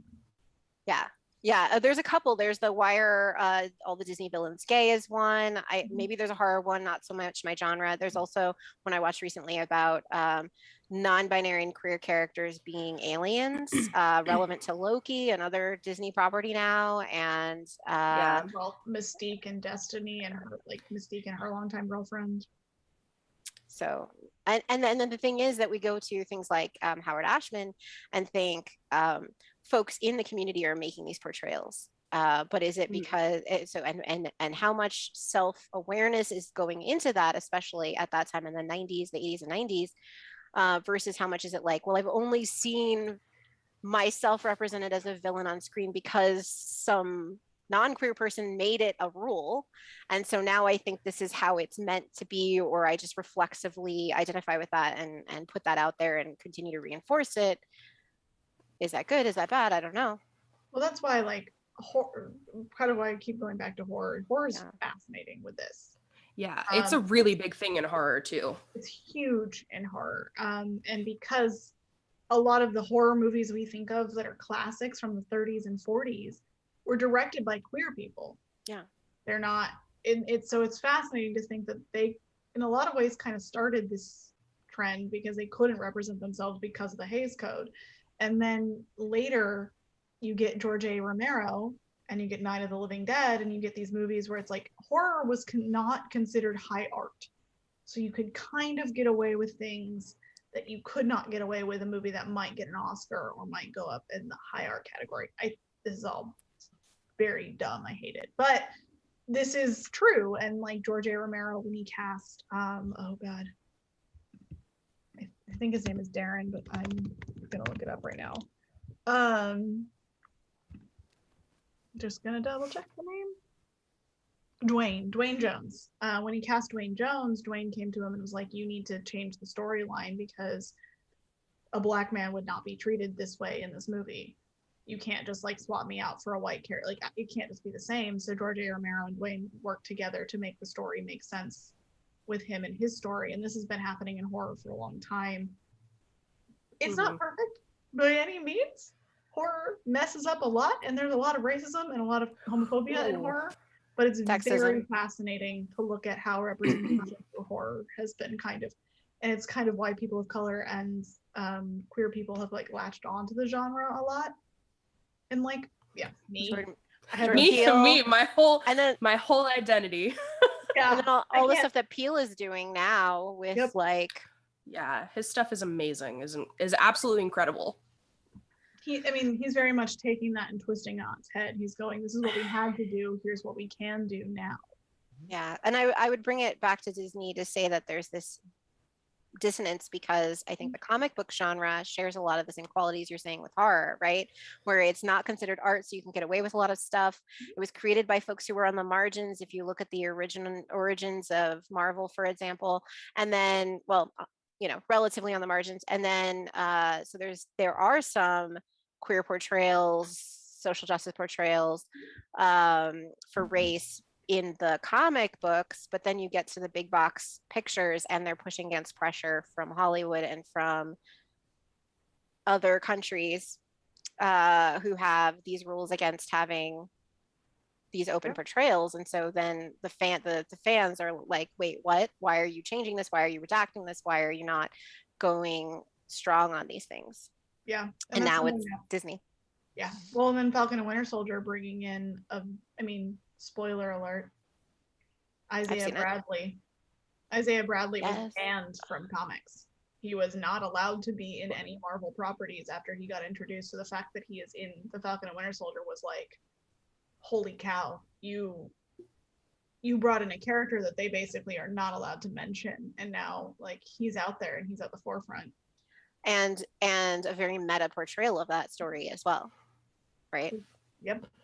The one thing that I could throw in about the future of Disney, which I did mention a little bit before we went live, but it gives me hope because the Disney just recently announced the inclusion of a fifth key. They have traditionally it was 4 keys, foundational things that you're supposed to keep in mind. All the cast members keep in mind every aspect of things they do: safety, courtesy, show, and efficiency. And they just introduced a 5th key, which is kind of a big deal, and it's included, and they put it right at the heart of everything. And they're making a big deal of promoting this new idea, this new foundational key. Costuming policies, they're trying to integrate it into the things that they produce, and I'm really hoping with everything they're doing a big push to put their money where their mouth is right now. So hopefully in the future we'll see more. I really hope so. Yeah, I think we will. And I'm a big Star Wars fan, and having seen between Freddie Prinze Jr., between Pedro Pascal, like I'm seeing a lot of Latino representation now. Diego Luna, and it's made me. I think seeing Diego Luna with his accent in like Rogue One made me cry. So same, absolutely. It was just like, oh my god, that's a Latino man on the screen. Don't get me started about even the Asian representation and Black representation in some of the new Star Wars stuff too has been amazing. Yeah, not perfect, but definitely up there. No, No, but I think it's been Oh. good. I'm saying, like, when we go back to Marvel though, I have some issues with the way that they gave us T'Challa and then literally dusted him in the next movie, and that broke my heart. And I could make a whole presentation on that. And but we should go to the next yes. talk. All right, Britt, are you ready? Like, apologies Yeah. for like the long, the long discussion. It was just super fascinating though. It's like, Oh, I holy loved it. cow.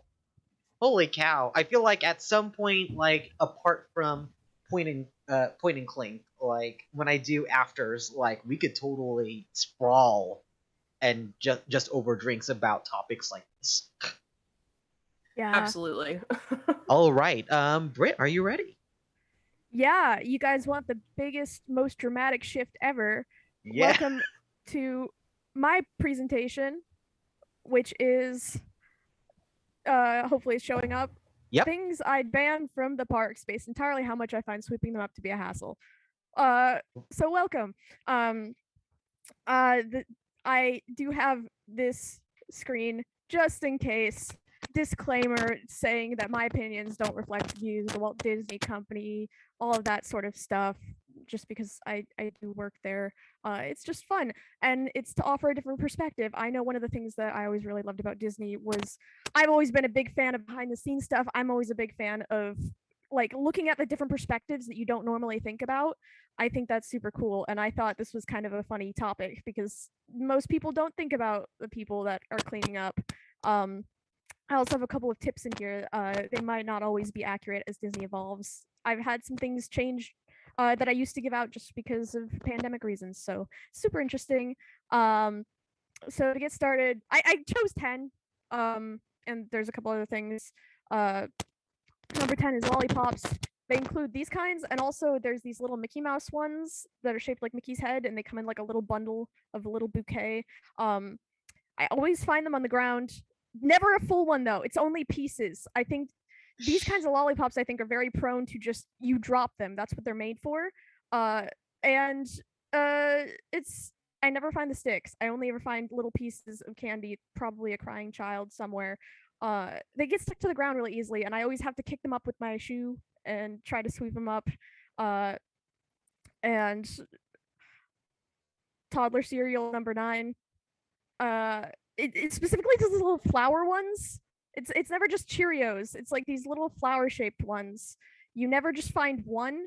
It's always somebody has spilled half their carton and then subsequently stepped them into dust.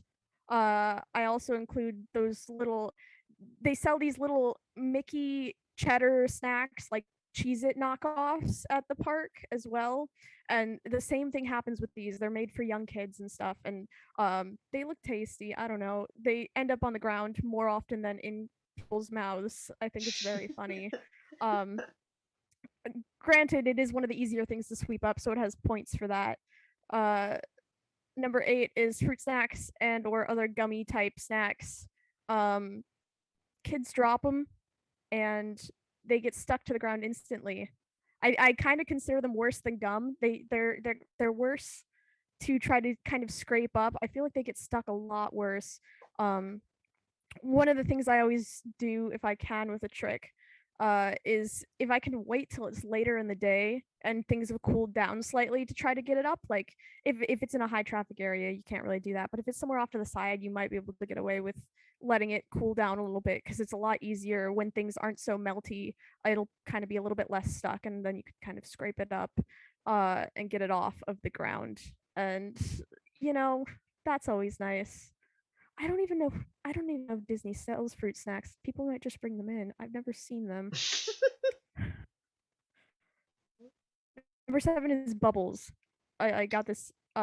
Specifically, it's not the bubble wands, and it's not the bubbles that are coming out of the wands. Those are super fun. I love those. It's if you see that little yellow globe, it's that thing. Because there's so many times it'll just end up like underneath a bench or something, and then you try to sweep it up into your pan, and it just rolls right back out. And then for the next like I don't know 200 feet that you walk, every time you're trying to sweep up a piece of popcorn or something, it rolls right back out. You gotta sweep it back up, rolls right back out. Also, whenever people spill bubbles, I always get really concerned because it's one of those, it's super slippery. I once had to get 3 other opinions on whether a thing of spilled bubble solution was code V or not, because I couldn't tell because it was little bubbly. And then we eventually figured out it was bubbles. That was a concerning moment. Luckily, it was just bubbles, which is good.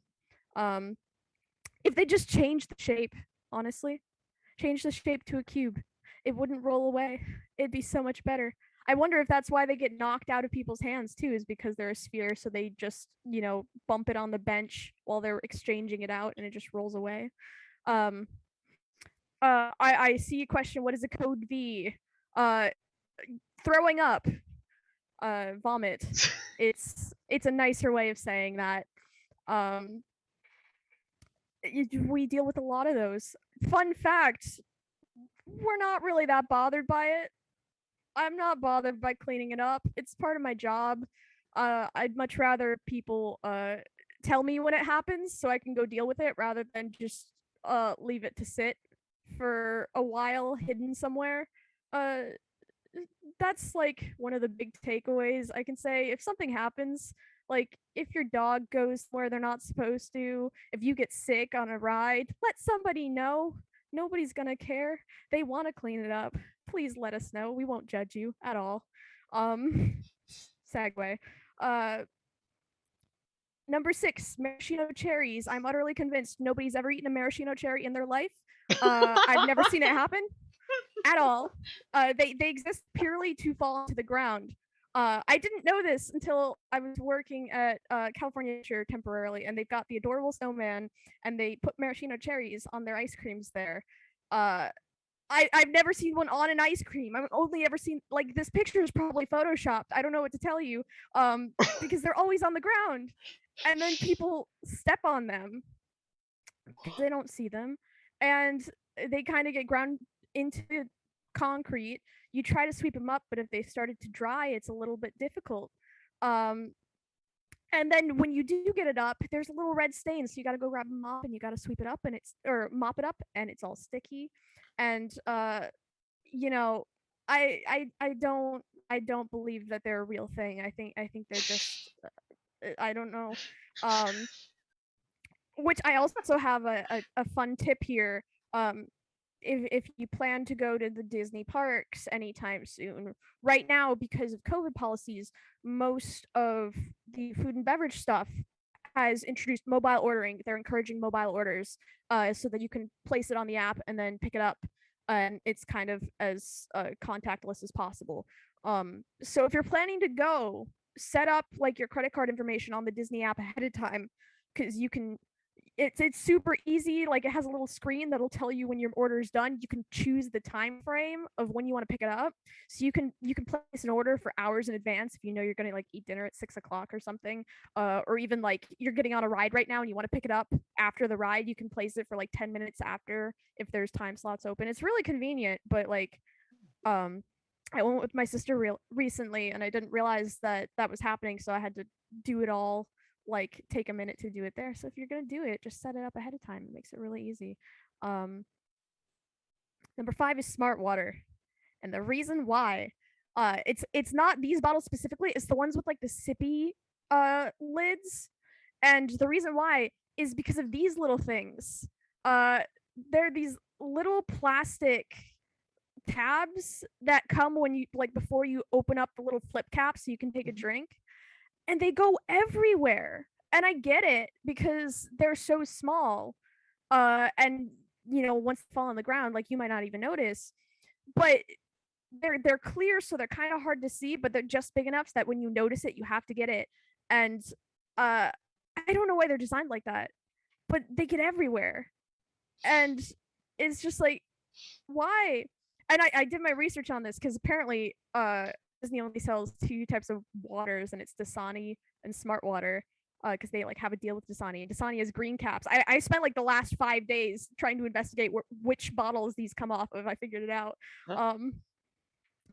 I also have another tip on here. For water, you can ask for free cups of water at any like food and beverage location at Disney. Essentially, pretty much if it has a water hookup where they are able to like give you a cup of water, you can probably ask for it there. It's free, because dehydration is not fun. They don't want you to be dehydrated. So if you don't want to buy a bottle of water to take with you, you can ask for a cup of water and they'll give it to you.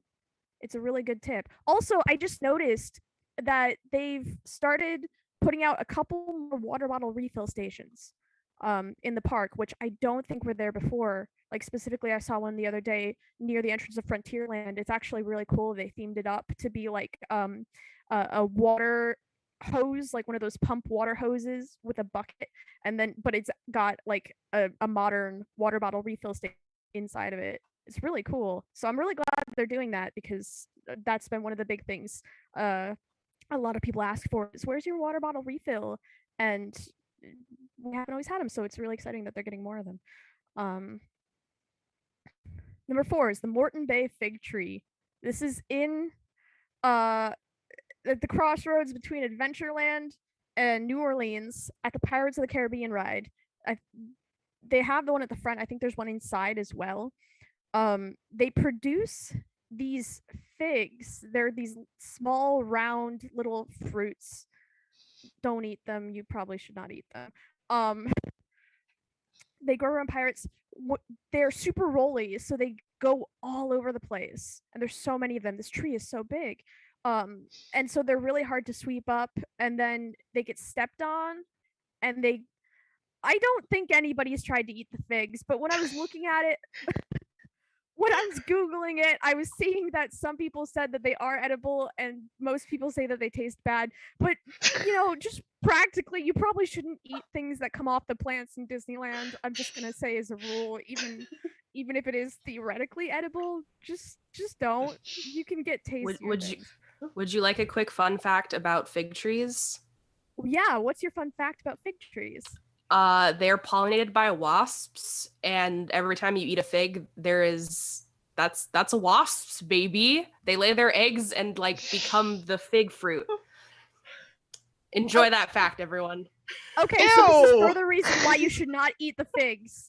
Don't. Yeah. Don't do it. Oh my god. I don't think it's every type of fig tree, but definitely like the green ones that we had in my old house yard. Like wasps love them, and that's because they lay their babies in it, and that's how you get pollinated fig plants, and that's how they get the fruit. It's wasps, baby. Yeah. So even better reason not to eat them. Like there's stories too about how most of the plants in Tomorrowland are edible. Okay, but that doesn't mean you should eat them, even if they are. just don't. There's better things to eat. I want the Black Forager to go to Disney and do a whole TikTok series. Do you know who I'm talking about? I think yes. I started seeing some of those videos recently. We should fund this. All right, sorry. It would just get him to reach out to Disney to do a partnership. Nothing would go wrong. But when these figs, they get stepped on and they have 1 billion seeds inside of them and they just kind of get everywhere. You can sweep through the Pirates of the Caribbean queue for 2 hours just collecting these little figs.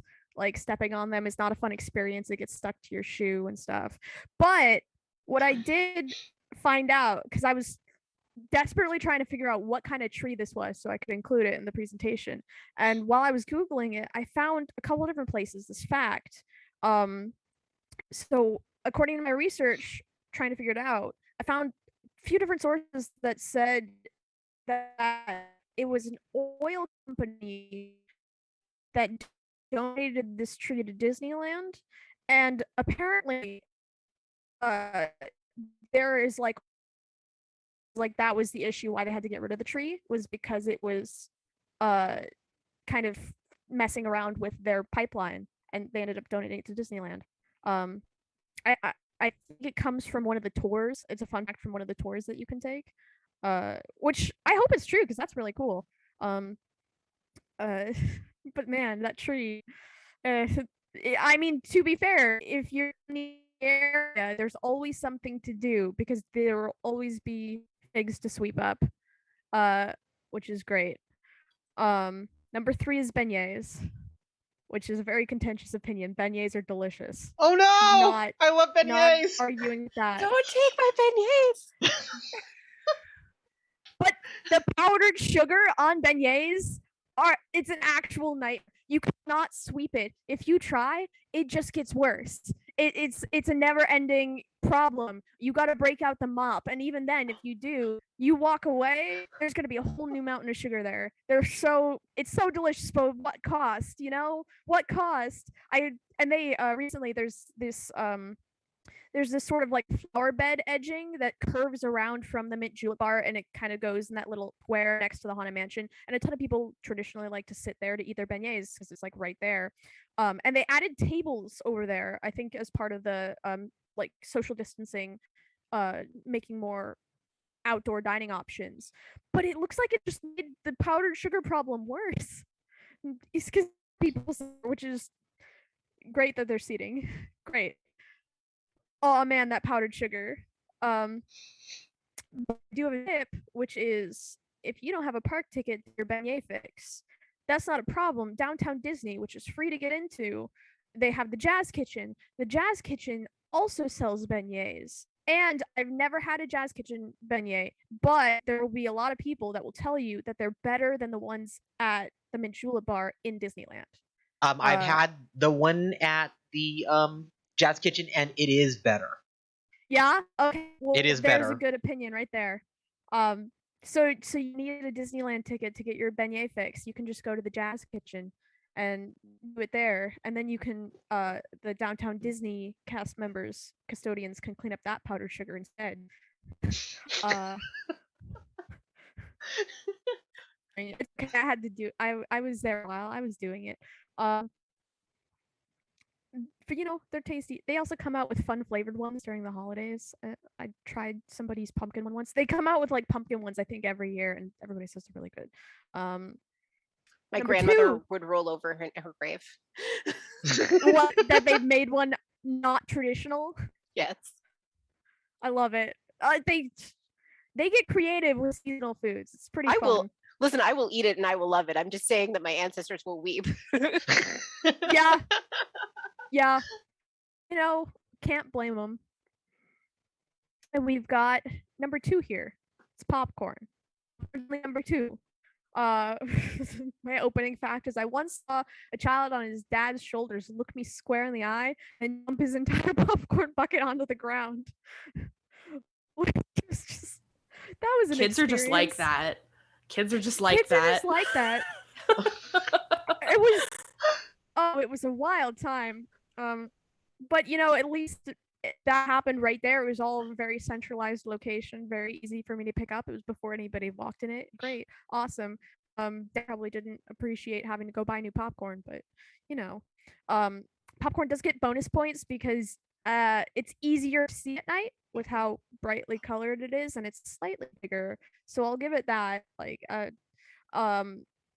But when people step in it, it becomes a little bit more of an issue. And I'd argue that the candied popcorns, like the caramel ones and the ones with the different like fruity coatings, whatever, are worse because they also start to get like melted into the ground, and it's a lot harder to kind of get that up, especially if somebody stepped on it. It's such a hassle. Whenever they come out with a new popcorn bucket, when they've come out with a new popcorn bucket because there's so many more popcorn spills than normal, which is a very interesting way to gauge when new Disney merchandise comes out. And then number 1 is sunflower seeds, which I also don't think they sell at Disney. I've never seen it. I could be wrong. But sunflower seeds are way worse than popcorn because they're a lot smaller. They're darker colored, so they blend in a lot more with the ground. They get kind of caught in the little cracks and crevices of concrete. And I swear it's just a bunch of like dads eating these sunflower seeds in line while waiting for rides, because it's never just like one sunflower seed or a couple like shells somewhere. It's always just like a couple every couple feet tracking outward for like 40 feet. And so you can tell where people have been because you just follow the trail. It's like Hansel and Gretel. It's great. Except sunflower seeds. Um, it's it's a lot worse than popcorn. It's a lot more difficult. Uh, I I don't know why every single time, I swear it's just a bunch of dads. It's great. And then I also have this bonus special mentions, the pistachio shells. Also similar problem to sunflower seeds, but at least they're a little bit bigger. Cigarettes. Smoking is not allowed in Disney. Hasn't been for a while. It's not allowed in Disney. It's not allowed in the Esplanade, which is the in between the parks. It's not allowed in downtown Disney. You have to go outside of the security gates to smoke. So I shouldn't be finding these. Also, like, be considerate, people. We just had a big illness that had to do with lungs. Just don't do it where you're not supposed to, please. Cheetos, specifically wet Cheetos. I never find Cheetos on an everyday basis, but as soon as it rains, I find Cheetos everywhere. And you can't sweep them up. They get saturated with water and then they just become mush. And then you're just spreading them everywhere. Batteries, I think they're from like spray cans and ones. And they just, again, they roll out of your pan. You sweep them up, they roll out again. Gum, we don't sell gum. People, there's trash cans like every 10 feet, but people still spit it on the ground. Please don't. Hair, I do hair. Hair? Look, Hair? it's have you ever tried sweeping up hair in your own home? Yes. You can't. It just gets It's stuck the- to your broom. Oh. It's It the just worst. does. I'm so sorry that you have to deal with hair. Yes, you should all apologize for having hair. This is a joke. But you know, it gets stuck to your broom, and then you gotta do that thing where you pick it up and you gotta like peel it off. And I'm so glad we have gloves. There's some specific trees in Pixar Pier that produce flowers that look just like popcorn, and so then when you're going down Pixar Pier, you can't tell if it's popcorn or a flower. That gets very confusing very quick. Bread bowls. That's more of a trash thing, but they fill up the nobody eats their bread bowls. Come on, it's so tasty. They're Nobody eats cowards. them. I eat my bread bowl. I'm proud to tell you, Yeah. I eat my bread bowl. The corn chowder is the only thing I ever eat at Disneyland because it's one of the cheapest things and it's delicious. I eat my bread bowl. People. I'm not a coward. Honestly, it's so tasty. It's like half the food. I don't know. I like bread, but they end up in the trash can, and you only need a couple of them in a trash can before it starts like being full. So it's always like so it's sad. it's one of those things where if you're in an area that has them, that's your hot cans. Those are the ones that go up real quick.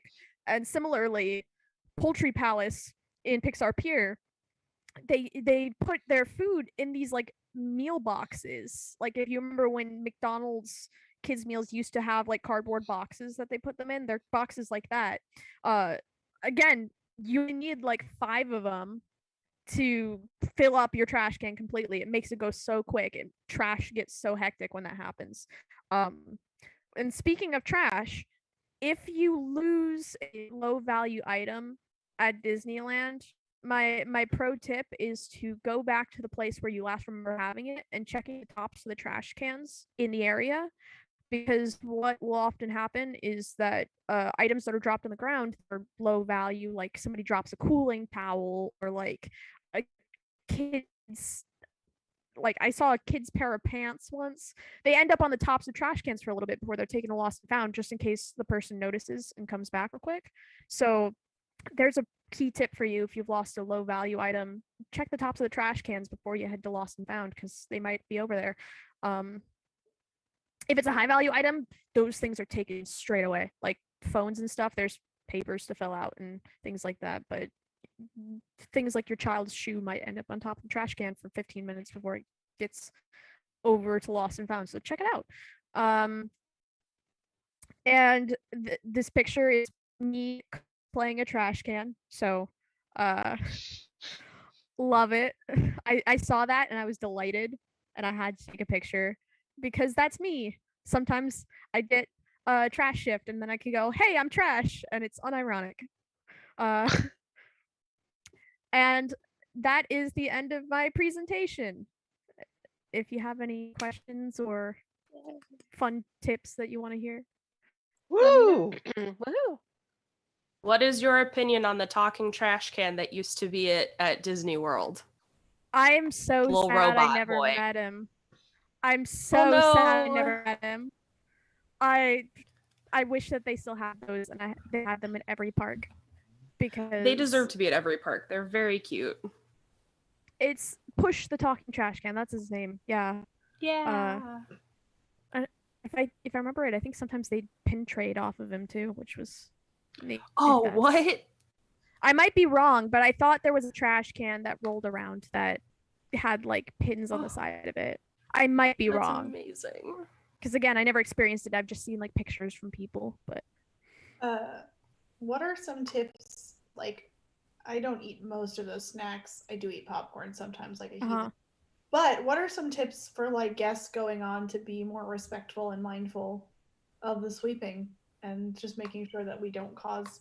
I know that the trash cans are every like 25 feet, I think. Mm-hmm. But any tips on how to be a better guest? Honestly, like one of the big ones that I can think of, because what I see happen a lot is if a trash can gets really full, people will continue piling trash in, even if it's like overflowing, and they'll start sticking on top and stuff. And like one of the things I'd suggest just as a person is if you see that, look around and see if there's a trash can in the next 15 feet or so. If you have another option to like choose a different can that you throw it out in, and you're not like about to get on a ride and that's the only one left or something, because I get that, but like feel free to walk 50 feet and choose one that's crowded. Also, if you see an issue, I think that's a big thing. If you see an issue like a big spill or an overflowing trash can, let somebody know, because then sometimes we don't even know, and as soon as we know, we can take care of it. Same thing with like I was saying earlier with like if you get sick after a ride or something like that, just let people know, because nobody's going to be bothered, but it's nice to know so we can take care of it as soon as possible. Any snacks that I would recommend, I mean, like, this is all said humorously, but eat what you want. One of my favorite jokes to tell people, because it's always this thing when I'm trying to like sweep under people's feet, like get some popcorn or something, and they'll hurriedly like lift up their feet and go, "Oh my gosh, I'm so sorry," and I'll always go, "Oh no, don't worry. They pay me 15 cents for every popcorn kernel I sweep up." And everybody always goes, "Really?" And I go, "No, but wouldn't that be fun if they did? I'd be rich." But oh no. It's a great icebreaker. I love doing that. I love little funny things. Speaking of which, Eric Jackson just did 100 bits in the chat. Thank you, Eric Jackson. Obviously loved your presentation, which was great. Yeah. No, yeah. Buchanan asks, got any snacks you would recommend people eat in the park? Did you just answer that? Kind of, yeah. I was saying like ultimately like eat what you want. It's all good. Yeah. Some of my favorite foods, the funnel cake that you can, it's got powdered sugar, but I love it. The funnel cake that you can get at the Stage Door Cafe is really tasty. I also really love in Cars Land, they've got all of their cone themed foods in the Cozy Cone Motel, and like the mac and cheese cone that you can get there is really, really good. It's mac and cheese in a bread cone. It's a bread bowl taken to the next level. We got carbs on carbs. Oh, yeah. That sounds amazing. It is Cars Land. Car is in the carbs, so I'm also, it's not a snack so much, but I really love the fish and chips that you can get at the Golden Horseshoe, because I think that's a great deal. Oh, really yeah. tasty. And you can buy in the Red Rose Tavern in Fantasyland, you can buy the gray stuff.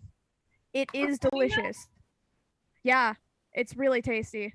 Because it used to be like a Disney World exclusive if you got to the restaurant. Yeah, it's a bunch of gray stuff, and it comes on like this little cake that's on top of a shortbread cookie. So it's like the whole experience. It's really good. And last time I was there, I split it with my sister. Like if you wanted to split it with a friend, you really could. It's super tasty. I'd highly recommend it. For anyone looking for easy to eat street food, the shawarma in the Marvel's campus is actually amazing, and the vegetarian option is really good. Oh yeah, all those snacks in the Avengers campus look really cool in the Pim test kitchen. I haven't gotten that yet, but the shawarma was actually really easy and convenient and tasty. Yeah. And a really good callback. Hmm? A good callback to the end of the Avengers movie. Yeah. Battle of New York. Which was a Robert Downey Jr. like improv, and they filmed it at the after the premiere of the movie, so it got added later. Oh yeah, That's isn't it so good? Isn't it something like Chris Evans had been growing out a beard or something, and so that's why he's like covering his face like that, is he's hiding it? Mm-hmm. Yes. Movie magic. Movie magic. So your lecture time was 23 minutes and 41 seconds. So Wow. but it was a pretty good in-depth lecture. It's what I love about your lecture is that there is literally nothing like it on the internet, as far as I know. This is really cool. So that is 3, 6, 9, 12, 15, 18, 21. So that is 7 drinks. I've been drinking a lot, so I will take 2 of those. Oh man, and like the one thing I'll say too is like I say hassle, but I enjoy my job a lot, and I love my coworkers, especially like coming back to New Inclusion Key. I've been very open about my pronouns, and all my coworkers have been so fantastic. It's just like it's a good environment. I really appreciate it. So, that's really being good. a custodian's fun. So, yeah, I like it. I like coming up with weird jokes about trash. I would put my loth cat like your porg on my shoulder, but he doesn't really fit with my headphones on. Yeah, he's I a little too brought him out for big. the Star Wars presentations. Do He's a these little count too as big. pet appearances for drink counts? Oh no. Oh. Oh, God, Diana, there do you they? go. Do they? If you what, I think this is on the border. So we usually say with these that it's if you would like to have it count, please go ahead and drink. I dig it. I dig it. But also, I already asked Mads about the loth cat's name in the chat, which I think they should explain because it's adorable. Oh. Also, does the porg have a name? Both of you. I just got the porg, so he doesn't have a name, but if you have suggestions, I'm open. I mean, I named mine Mango. I don't have mine with me, but Mango. That's very good. So this Lost Cat name, it's also from the Build-A-Bear online workshop. It's an online exclusive, and it's honestly so much better than the Galaxy's Edge ones, which are unfortunately really ugly. Like they're really bad to look at. What I will say about them, though. Yeah. I'm sorry, I was interrupting you. No, you're good. You're good. The ones that Galaxy's Edge like meow. I'm not trained. I'm not trained for Galaxy's Edge, but I did work in downtown Disney, and we have to clean up the trading post at the end of the night. Still meowing then. And the first time it happened, I was like, a cat get in here? Because I didn't know they did that. I was so concerned. I was like, where's the animals? And I found out it's just... Yeah, they do meow. But this one, because I am learning Mandoa, which is the in-universe language for the Mandalorians, because That's awesome. In honor of the Mandalorian discussion that's coming up, I am working on a helmet and a full suit of armor. But my Loth cat's name is Raishiase, which is Fives in Mandoa, because Fives is one of my favorite clones. So that's my little tribute to the clone that should have lived a lot longer, and in my mind he's happy and just chilling and didn't die horribly. Nothing bad happened. Nothing bad ever happened to any of the clones ever. All right. Dylan, are you ready with your presentation? I know you've had like tech issues, so yeah, if you are ready, we are ready for you. Let me know if this is working. I definitely see it. There we go. There we go. Perfect. All right. and I will start timing as soon as you begin speaking. Star Wars, which should be a vast galaxy far, far away, is actually a small world after all. Even the most self-contained adventures of the Star Wars universe can't seem to avoid running into at least 3 other stories along the way. Other shows and other movies that now you have to watch. Before you surrender another $80 to Disney Plus, here's a belligerent rant explaining all the context surrounding The Mandalorian, to help save you some time. It all begins with this guy, a guy who did nothing and then died. But all the fans agreed he was the coolest thing in Star Wars, so the canon universe expanded to give us the legendary warrior culture of the Mandalorians. A rich and storied history which the writers are still making up as they go along. Our journey takes us back to Star of the Clone Wars, because that's how you read that. This is the earliest glimpse we get of the Mandalorian society. At the time of the Grand Republic, the new Mandalore is ruled over by Duchess Satine Kryze, Obi-Wan's secret girlfriend. New Mandalore is strictly a pacifist society which has already evolved past the famous warmongering history of their people. Look at this shiny metropolis, not a single T-visored helmet in sight. Where are they, you ask? Space Australia. Turns out there's a reason why Jango Fett just talks like that. When Mandalore declared peace, they exiled all their warriors and troublemakers to an off-planet colony and assumed the whole thing would sort itself out. Spoiler, it didn't. Left for their own devices, the banished Mandos form a terrorist splinter group devoted to returning Mandalore to being glorified Spartans with jetpacks. This group of edgelords gave themselves a name they thought sounded pretty cool over at Xbox Live. They called themselves Death Watch.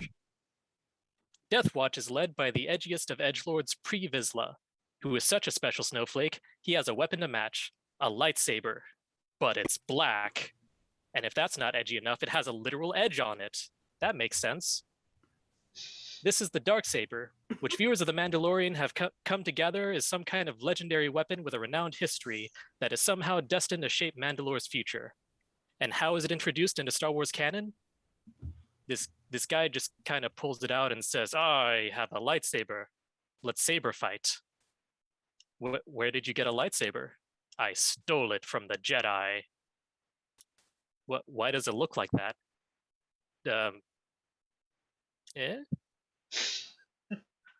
Throughout the Clone Wars, Death Watch, Pre Vizsla, and the Darksaber hang out and just stay vaguely menacing in the background. Though they did apparently find the time to recruit Din Djarin during all this. No sign of that helmet rule, though. These guys take theirs off all the time. Din was probably raised by one of these background Mandos. They have to keep their helmets on so the animators have less work to do. Just before the end of the Clone Wars, Death Watch stages a coup to dethrone Duchess Saltine, allowing Pre Vizsla to claim Mandalore for himself. You see, claim himself Mandalore. You see, back in the old days of Planet Mandalore, home of the Mandalorians, was ruled by the Mandalore, or Mandalore, which is the title of the sole ruler of Mandalore. Not to be confused with Mandalore the Great, who was himself a Mandalore of Mandalore. He just also happened to be called Mandalore. Pre Vizsla's reign lasts for about 2 hours before he's dethroned and usurped. And who is Pre Vizsla's successor? None other than Darth fucking Maul. Strap in, because this is gonna get weird. Darth Maul gets cut in Darth Maul gets cut in half at the end of The Phantom Menace and survives somehow, and ends up on Lotho Minor, which is a garbage planet. I mean that literally. Planets only have one biome, and this one's is trash. So Darth Maul spends most of the Clone Wars as a feral cryptid at a local dump, having replaced his severed half with a trash spider held together with brain magic, until he's tracked down and rescued by his brother Luigi, who's literally just a taller green version of himself. Luigi takes Mario to get new legs and also therapy. Eventually, they run into Death Watch and bond over their mutual hatred of Obi-Wan. Death Watch and the Maul brothers form an alliance and start taking over various crime syndicates, merging them together into a crime empire called the Mallrats. Together, with this crime empire, Death Watch stages their coup on Mandalore. Since Pre Vizsla is 100% the villain stereotype, he predictably tries to double-cross the Maul brothers and throw them in jail, assuming that being behind iron bars will somehow prevent them from having psychic powers. So predictably, Maul just casually walks out of the place and challenges Vizsla to an Agni Kai. Since writers can't make a warrior culture without including some arbitrary rule that whoever kills you gets your stuff, Maul is able to become Mandalore and claim the Darksaber himself by killing Vizsla and invoking the Santa Claus. So now Maul is king of Mandalore, and about half a Death Watcher into it, adopting a new fashion, which seems to have stuck around for a while. The other half recognize that the Santa Claus is kind of a hackneyed premise, so they leave, forming yet another splinter group under the leadership of Vizsla's second in command. Bo-Katan! Sorry. Who was revealed to be now dead Duchess Satine's estranged sister. This new leader of Death Watch is Bo-Katan. Yes, that Bo-Katan. In the final episodes of the Clone Wars, Bo-Katan returns to Mandalore with the aid of the Republic and dethrones Maul, an operation made successful thanks to Ahsoka Tano, another name you need to know. Okay. Ahsoka is the Padawan of Anakin Skywalker because the show needed a plucky young sidekick to test better with the tween to teen girl demographic. Apparently, you don't need to be a master to have an apprentice. Either that or the Jedi are just desperate to train more child soldiers. She kind of stays a sidekick for most of the show until the end, when the series need to get rid of her to explain why she's not in any of the movies. So Ahsoka gets framed for a terrorist attack and banished from the Jedi Order. They later apologize and try and offer her old job back, but she just kind of says screw you and leaves, which, honestly, good for her. Now she's a cool wandering Ronin with force powers. And it's nice to see that she and Bo-Katan stayed pen pals. So our next big lore source comes from Star Wars Rebels, which takes place during the height of the Empire, a series which follows the adventures of Space Aladdin and his found family of insurrectionist criminals wanted by the state, including Sabine Wren, who looks like if Jango Fett were a hip skater girl who listens to ska.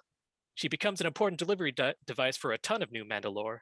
For starters, Mandalorian families, called clans, are organized into clans, called houses. These houses operate as independent factions, each with their own goals and allegiances. When Mandalorians aren't already at war with someone else, they tend to wage war with the other clans. This is also the first time we hear the word Beskar and learn of its cultural importance. Mandalorian armor is passed down through a family for generations, each time reforged to suit its new owner. Beskar itself is the heirloom, which carries the family's history and identity, and so it makes sense that the armorer's work in Mandalorian is so ceremonious. Rebels also gives us our first taste of variation in Mando armor. Where Death Watch pretty much all look like carbon copies of Jango Fett, each new clan we're introduced to has a unique visual convention to their armor. Kind of like medieval heraldry, it's pretty cool. That means that a Mando's affiliations can be recognized by sight. Sabine, who looks like the personification of the Nerf Rebel line, was disowned by her family, and her repainted armor serves to reflect her independence. Meanwhile, the Mandalorians of Din Djarin's covert also seem to keep their family's colors. But our favorite murder dad's own armor remains strangely unpainted. Perhaps this is a reflection of him as a blank slate, unaffiliated with any faction, a sort of Mandalorian everyman. Or maybe he's just too lazy to paint his gear, who knows? Could be he's just flaunting what he's got, and putting paint on pure Beskar is like putting ketchup on a rare steak.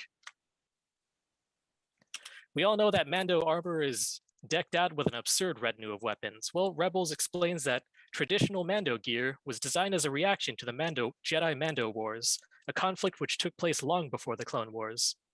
With this context, all the excessive parts of Mando gear start to make a little more sense.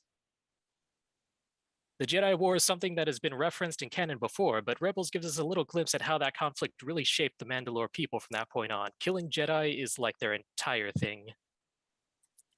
Rebels gives us some more updates on Mandalore's timeline. After Bo-Katan fought to remove Maul from the throne, she was made regent of Mandalore by the Jedi. This lasted until the Republic transitioned to the Empire and installed an Imperial loyalist as Mandalore's viceroy, Gar Saxon, who was originally known as a fashion icon for rocking this hot look. Now Gar is looking fabulous, sporting some of the latest in the Empire Spring Collection. With the Empire occupying their home planet, many houses and clans are split between asserting their independence or swearing loyalty to the Empire just to survive. Lots of changes on Mandalore, but where's the Darksaber? Last we saw it, it was with Maul, so guess who's back? Maul wants to legally adopt Space Aladdin because there aren't enough Darksiders running around already. Rule of two be damned. Aladdin and his friends go rooting around through Maul's old storage unit, where Sabine finds the Darksaber under a pile of old magazines. And this is where we get a much better explanation of what the hell the damn thing is. The Darksaber was built by Tar Vizsla, the first Mandalorian Jedi, which is a Mary Sue if I ever heard one. That's like the OC you had in middle school who was half angel and half demon. At some point after Tar's death, the other Vizsla stole the saber from the Jedi Temple and kept it as a symbol of their clan.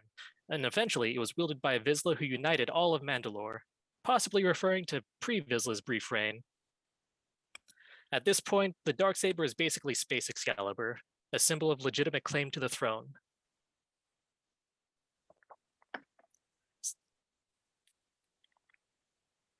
This also introduces the rule that the saber must be taken for it to count, which that kind of sounds like something that got added in a game of telephone over the years, but sure, I guess that's what we're going with. So now the Darksaber's timeline becomes a list of potential candidates for once and future king. Sabine of Clan Ren under House Vizsla carries the sword, searching for a worthy owner. At some point, she gets possessed and fights Space Aladdin, but he gives it back, so it's fine. Sabine then gives the saber to her mother, Ursa, matriarch of Clan Ren, before she gives it to Gar Saxon. Sabine then defeats Saxon in a duel, taking the Darksaber back and giving her legitimate claim. Then, wielding the saber, she rallies the Mando clans to fight the Empire off their homeworld. During this time is when she meets Bo-Katan, who's still considered by many to be the rightful ruler of Mandalore.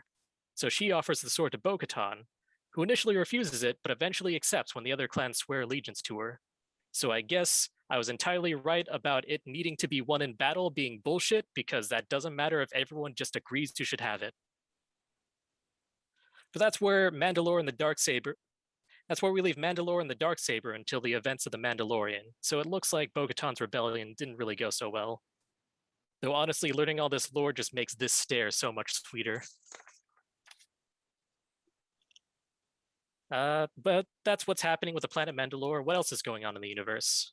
Ahsoka's back in Rebels. She died for a while, but that got retconned, so it's cool. She hangs out with Space Aladdin while he fights... Okay, so Grand Admiral Thrawn is a major antagonist in the Rebels series, and honestly a pretty cool villain so far. Seeing him get name dropped in Mandalorian kind of hints at more adventures with the Rebel family, which is pretty exciting. But what really gets the nerds foaming at the mouth is that Thrawn is a huge deal in the old extended universe before the Disney acquisition. I'm not going to cover that, but basically his presence means a potential for a lot of fan favorite content to become canon again. Operation Cinder gets mentioned, and that can be seen firsthand in Battlefront 2 by EA. After the Battle of Endor saw the destruction of the second Death Star, old Grandpappy Sheev, and the death of Grandpappy Sheev, Palpatine's final posthumous order was to an elaborate contingency plan set in place to ensure the survival of his empire by destroying his whole empire. I guess he's just a vindictive ass who rigged his whole empire to self-destruct as punishment for letting him die. But the whole point is Operation Cinder is an orbital bombardment of populated planets on both sides of the conflict, including Imperial loyalist systems. So I still have no idea what the point of this whole thing was. Point is war crimes. Migs is dealing with trauma, and the Empire is eating itself from within, possibly by design. But that leaves us with Boba Milk Tea and his clone daddy Jango Unchained. Where do they fit in the rich Mandalore history? Who is Jango Fett? Honestly, he's just some guy. According to Disney canon, he wasn't even anyone of importance. In fact, for the longest time, we're not even sure he's a Mandalorian at all. He just kind of shows up at a job interview in a nice suit and gets tired. Although, I guess he lied on his resume, seeing as killing a Jedi was his only requirement for the job. As for Boba Fett, the character around whom all this lore was created, he is a man who did nothing and then died. But all the fans agreed he was the coolest thing in Star Wars, so the canon universe expanded to give us a legendary Mandalore culture with which he's completely unaffiliated. That's pretty much it.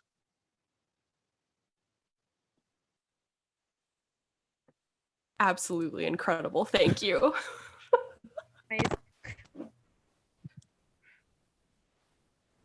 What are your opinions on Boba being the rightful ruler of Mandalore, considering in Legends his dad was also Mandalore at one point?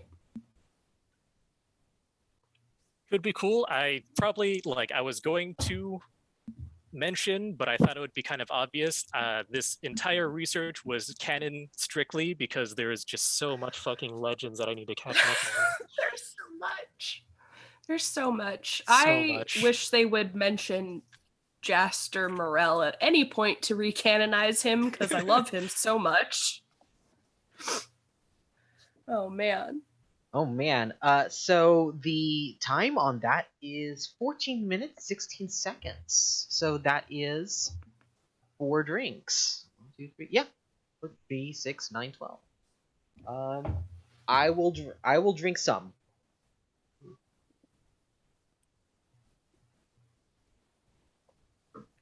Any questions? For Dylan. Dylan's camera is off, and I think it's because like there's been tech issues, but we were still able to see the presentation. So thank you for Yeah, that. I'm hoping this will let me stay in the call longer, but this is all very hard-earned knowledge because I went through and binged through all these a decade's worth of cartoons just to get ready for Mando season 2, and literally the next day Disney announced like 15 spin-off series. I'm so tired.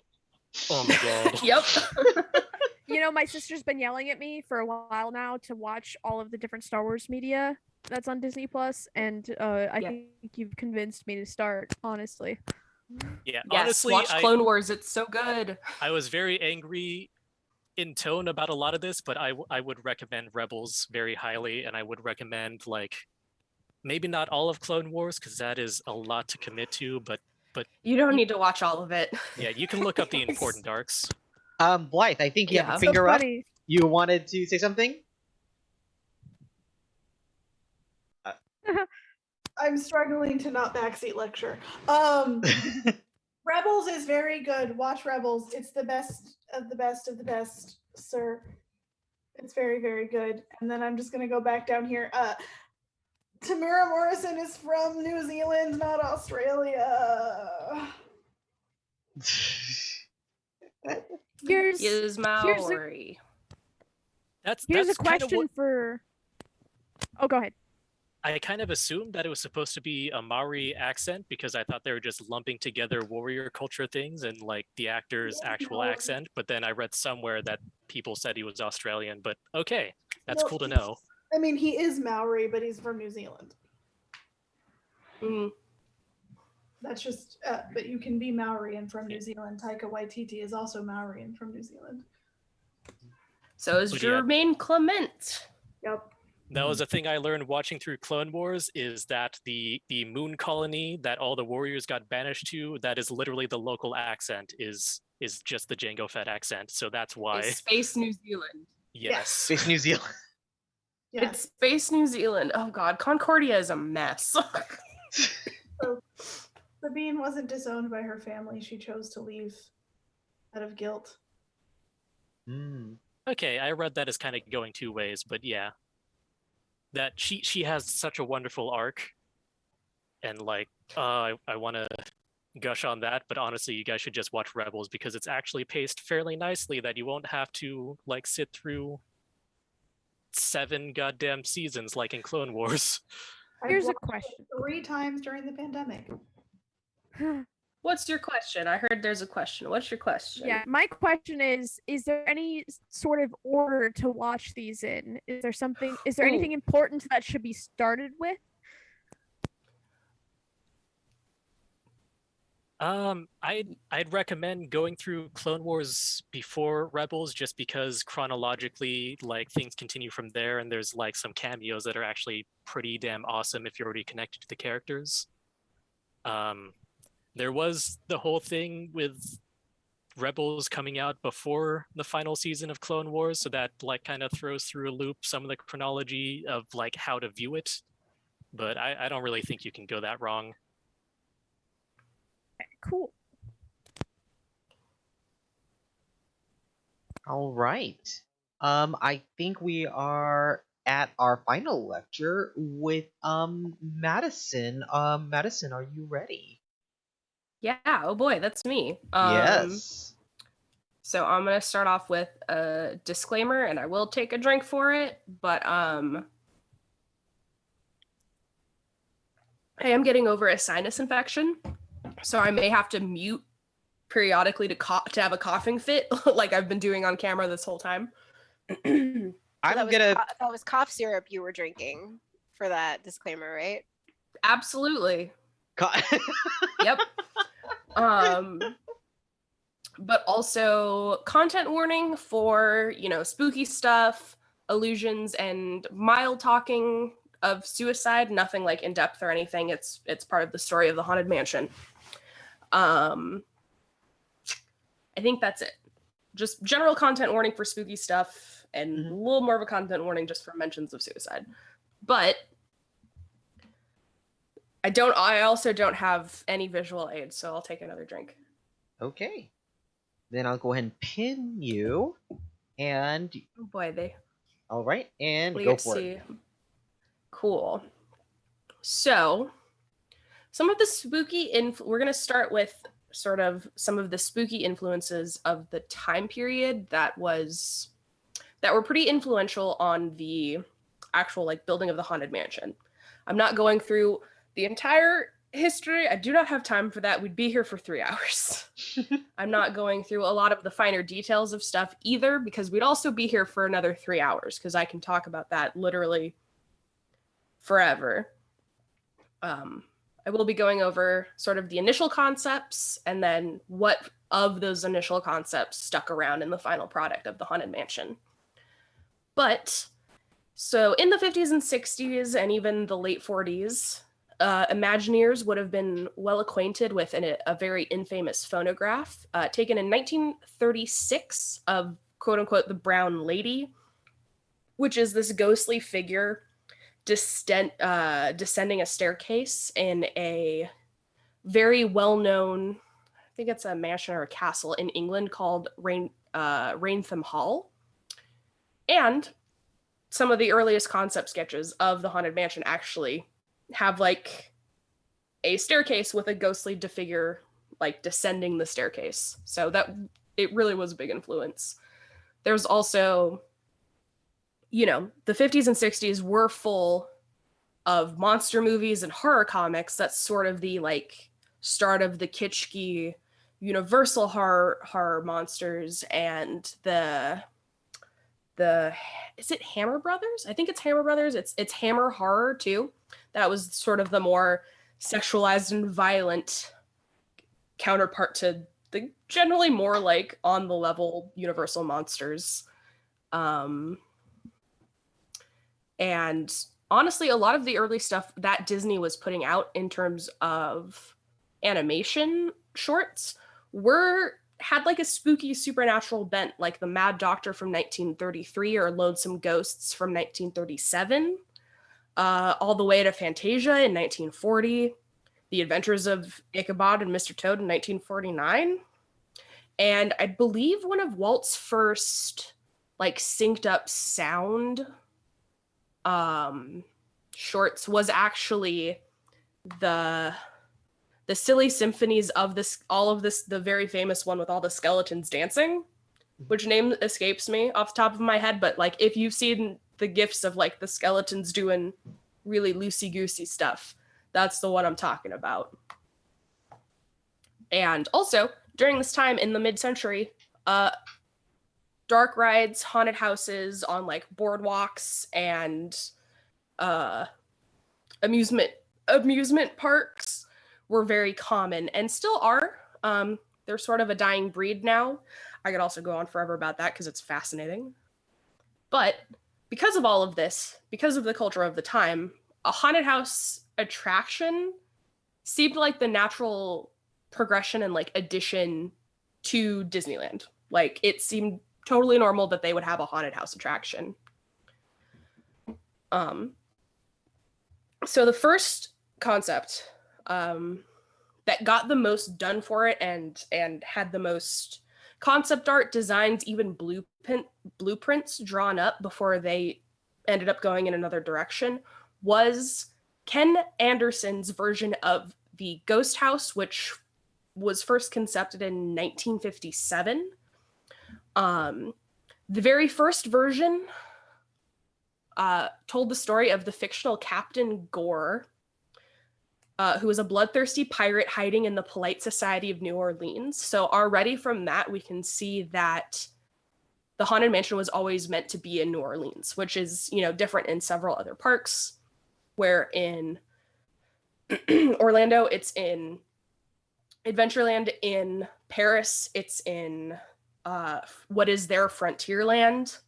And in some of the Asian parks, it's in, I believe, Adventureland or their version of Frontierland, because they don't exactly line up entirely the same as the Western parks. But in the earliest incarnations, Ken Anderson explored these ideas with Disney. It had a lot of pirate theming. It had a lot of the vicious sea captain who had been posing as a nobleman who murders his bride in a fit of rage, and then in despair hangs himself in the old house, which also plays on, I think one of the other earliest concepts was more of the Blackbeard's Seven Brides or Bluebeard's Seven Brides. So the pirate theming was very, very heavy in the original sort of iterations of the Haunted Mansion, which obviously didn't end up panning out because they did a whole pirates ride. But I will take you through what the original walkthrough attraction, one of the earliest concepts, would have been. And so to deal with the capacity issues that they would have had, they were already thinking about having to build 2 versions of the ride right next to each other so they could have multiple groups going through the entire time, just to deal with capacity issues. But so upon entering this decrepit house in New Orleans, you would encounter a gallery of changing portraits, monster hands grabbing out from the walls and scary faces in the windows. You would keep on going to discover a hidden passageway behind a bookcase. Moving down the passage, you would encounter the evil Captain Gore, plotting his next heist or scheme. And hidden quietly in the attic upstairs, his innocent bride Priscilla would have discovered the truth about her husband's past by encountering an old plundered treasure chest that had been hidden away in the house. You would then find the captain tormented in his bed, haunted by spirits of pirates that he had betrayed in his past life, as well as the ghost of his bride, who at this point he had unfortunately killed. And then you would see him one last time after going through a hallway, seeing a graveyard come to life with spirits. And it would end more or less with the captain hanging himself from the rafters, which, as we all know, became a staple of what is currently the Haunted Mansion in the stretching portrait room. So that is one of the things that has stayed, even if the person who is hanging has changed. Sam McKinn, who worked as an illustrator for the Disney studio, came up with one of the first concepts of the walkthrough attraction along with Mark Davis, which dates back to possibly 1956, and much different from how the Haunted Mansion is it's all clean cut and you can see the whole show building. It would have been sort of surrounded by a mossy, overgrown grove of trees to conceal the actual building where the ride is.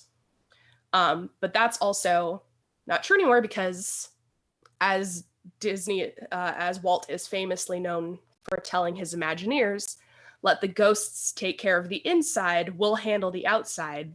And he never wanted the outside visually to be a decrepit manner. He wanted everything to be nice and kept on the outside, and then the inside could be the spooky part, which differs from a lot of the early concept art where we saw the artists really, really drive up the spooky, dilapidated factor. Since the Captain Gore take on it didn't really pan out, Ken Anderson went back to the idea of the ghost house being still this old decrepit house, but he rechristened the occupants the Blood family, and it was the Bloodmere Estate for a hot second, where he kept the idea of a ghostly bride, but started to change the storyline to focus on her wedding party and what happened after, where the supreme tragedy of the house occurred while the Blood family was hosting numerous friends on the eve of a real-life wedding of their beautiful daughter, which also didn't really pan out, but a concept that is very similar to that actually made it to the Haunted Mansion in Paris, and that is more of the setup for Phantom Manor. That's basically the whole storyline. But in total, for this original iteration of the walkthrough attraction Ghost House, Ken Anderson went through about 6 different drafts of the proposal, and a lot of the standard fare of those proposals ended up in the Haunted Mansion, such as the Ghost Bride, the changing portraits, the shadowy clawed hands grabbing at guests. You can see them mostly in the door hallway, like coming over the tops of doors, and especially over the clock that with spinning hands that goes to 13. The thunderstorm outside, and the ghostly birthday / wedding.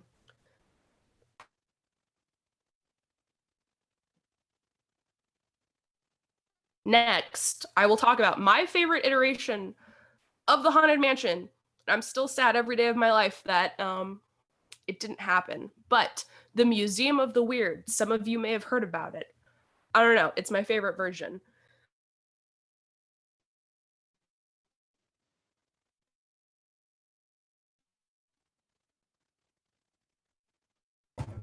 Coughing. But Raleigh Crump was sort of the mastermind behind this Museum of the Weird. He came to WED, which stood for Walter Elias Disney Enterprises, which was the original name for what is now Imagineering. But he came from the animation department. And after years of development work on the Haunted Mansion, he was pretty dissatisfied with the more basic, standard, everyday Halloween tropes that the other Imagineers were using in the Haunted Mansion, and he wanted it to be more avant-garde, more cerebral, ? But his idea for the Haunted Mansion was more of a house where inanimate and lifeless objects would be imbued with some form of life, where human forms and body parts would show up in unnatural places, like candelabras or chairs. He also thought of things like man-eating plants, aquariums filled with disappearing fish, a candle man made of dripping wax, galleries filled with supernatural artwork, and a seance teeming with supernatural creatures.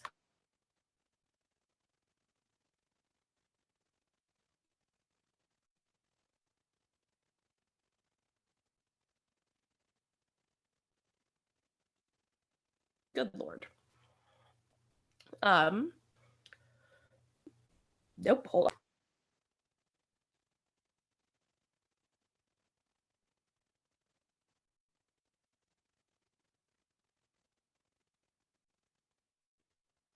Good Lord. So none of these things really in their truest form ended up making it into the Haunted Mansion as we know it today, even though Walt actually really liked this stuff that Raleigh came up with and decided at the time that the attraction would have 2 portions, the walk-through Haunted Mansion area and the queue space, which would be this Museum of the Weird.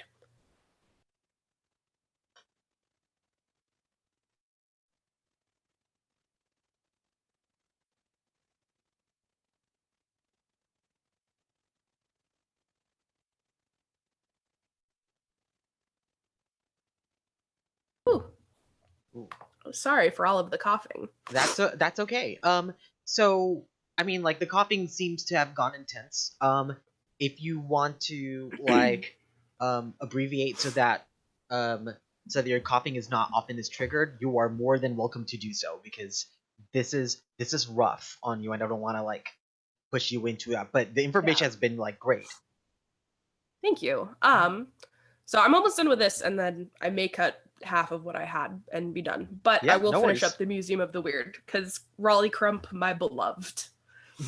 But unfortunately, again, like Walt really, really liked the idea of the Museum of the Weird, but because he passed away before the mansion was ever finished, it didn't happen. But a lot of the designs he created have been implemented in some way in the current Haunted Mansion. The wallpaper with all the faces is a direct callback to some of Raleigh Crump's work on the Museum of the Weird. And in the first part of the ride, right before you get to the endless hallway with the candelabra floating in the distance, there's a chair that a lot of people think has Donald Duck's face on it. It doesn't. That chair is a direct callback to the Museum of the Weird and all of the inanimate objects being imbued with some form of life, usually faces or limbs. So it's really nice to see that this idea did stick around in some capacity. And for the last version of the initial conception for the Haunted Mansion that I will talk about is the boat ride, which is very, very, very, it was very short-lived. Not a lot is known about it. There's barely any concept art, if any at all. But basically between, they knew they were not going to do a walkthrough anymore, and before they created the Omnimover system, they played around with the idea of the Haunted Mansion possibly being a boat ride, thanks to Fred Joerger, who was mainly a model maker for the mansion, but he had set design experience too. But he had pitched the idea of, why not put the house in a bayou, like sunk into the water, so there's enough water for the guests to take boats through the sunken, creepy, spooky house, which honestly would have been so cool. But at that point, apparently, he was told, we've got too many boat rides already, which was ironic considering that was before they had built Small World or Pirates of the Caribbean. So we're not entirely sure why it was nixed, but the concept honestly makes sense in the New Orleans setting because New Orleans has a high water table. So a partially submerged, flooded old plantation house makes perfect sense. And in fact, the ride's graveyard scene originally was going to be more swampy with bogs and like frogs and swamp wildlife added in instead of just the all the ghosts that we get in the one that we have now. And to finish off the flooded Haunted Mansion, it was realized once in the 2003 Haunted Mansion film, where after a heavy rain, the underground crypt is flooded and it serves as the locale for a major scene in the film. But it never made it into the actual ride.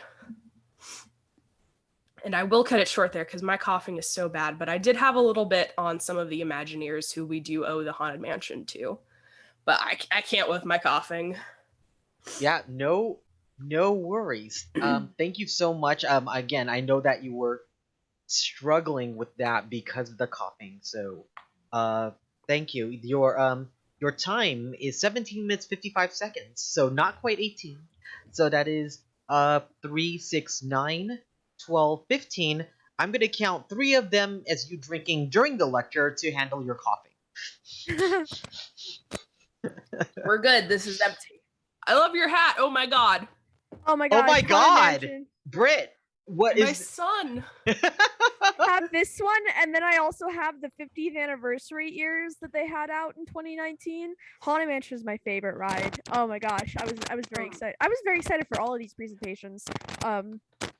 But yeah, Haunted Mansion is my favorite ride. One of my favorite like legends that I've heard that I have no idea if it's true or not about the Haunted Mansion is that, in the studios where they were building all these prototypes for all like the sort of haunts, it's a bunch of like little jump scare type things and spooky things. And the legend goes that they would leave them on when they left the studio at night, which the cleaning crew at night really didn't appreciate because it was creepy, it was spooky. And so they said, hey, can you guys please turn this stuff off before you leave? Like it's creeping us out. And they went, oh yeah, okay. The Imagineers were like, cool, we'll do it. Instead, they put them on motion activated sensors, the story goes. Yep. And so it is said that the next day they found an abandoned mop bucket in the middle of the room and were told henceforth that they had to clean up on their own. Nobody would come and help them. Yeah. Worth. I will say that my sources for a lot of the information are doombuggies.com and That's a great one. blog called Long Forgotten Haunted Mansion.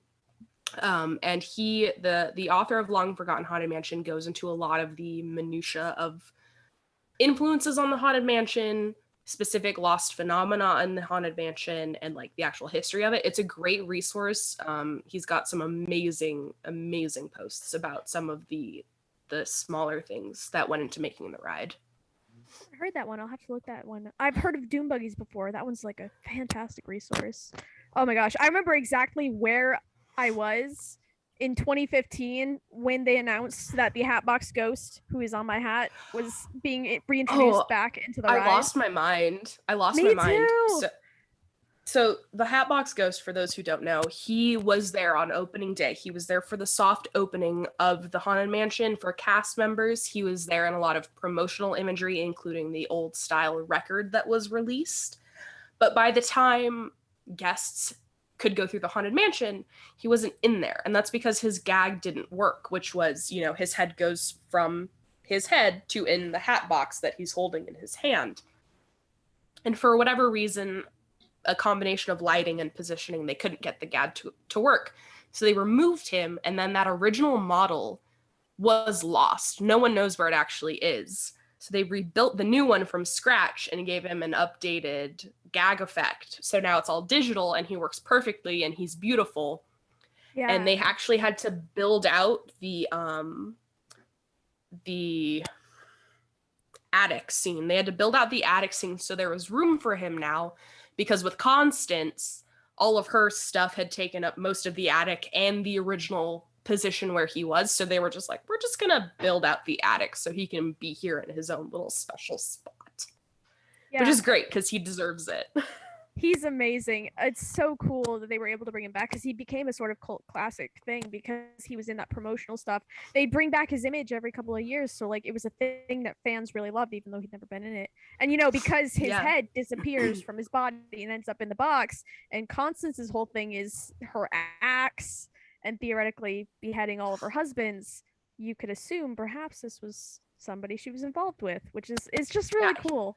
I love it. And I love that he still works in the attic scene despite being, originally put in there with one of the different iterations of the bride, who was much more mild-mannered and didn't actively murder her husbands like Constance. Oh. So I love that he still fits in the attic scene and can still live there. It's so good. Like we got a cat. Yeah, we have our first pet on screen that has a beating heart, at least. A baby. This is Ember. I got Ember as a kitten. Hello, Ember. Hello, baby. Ember's a big 20-pound cat.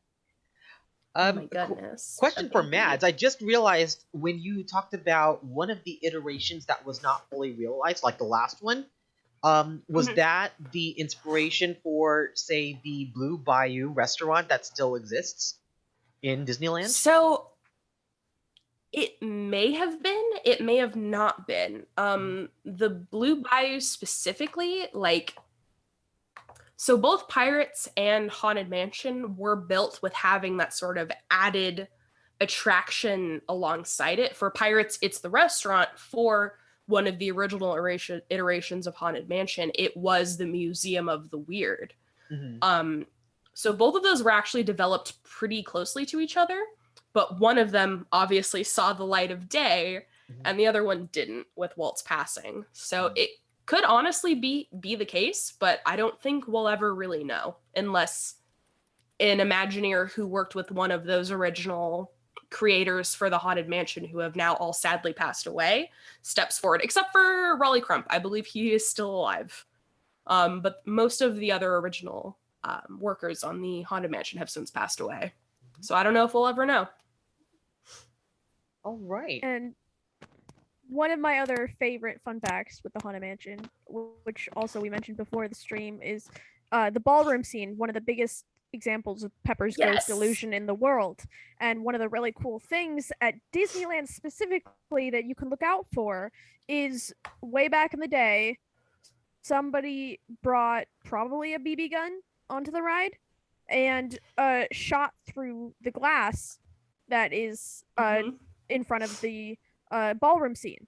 And when they were looking at trying to fix it, they were calculating the cost. They realized because it's one giant pane of glass, in order to pull off this effect, they'd have to remove the entire roof of the ride to get a new pane of glass in there, take the old one out. They realized it'd be so expensive that they weren't going to do it. So what they did instead is they put a little tiny spider and like a spider web right over where the bullet hole is in the glass. So if you go on to the Haunted Mansion in Disneyland to this day, if you look really closely, it's kind of towards the end of the ballroom scene. You can see that tiny little spider covering up a bullet hole that is still there to this day, which is super cool. Yep.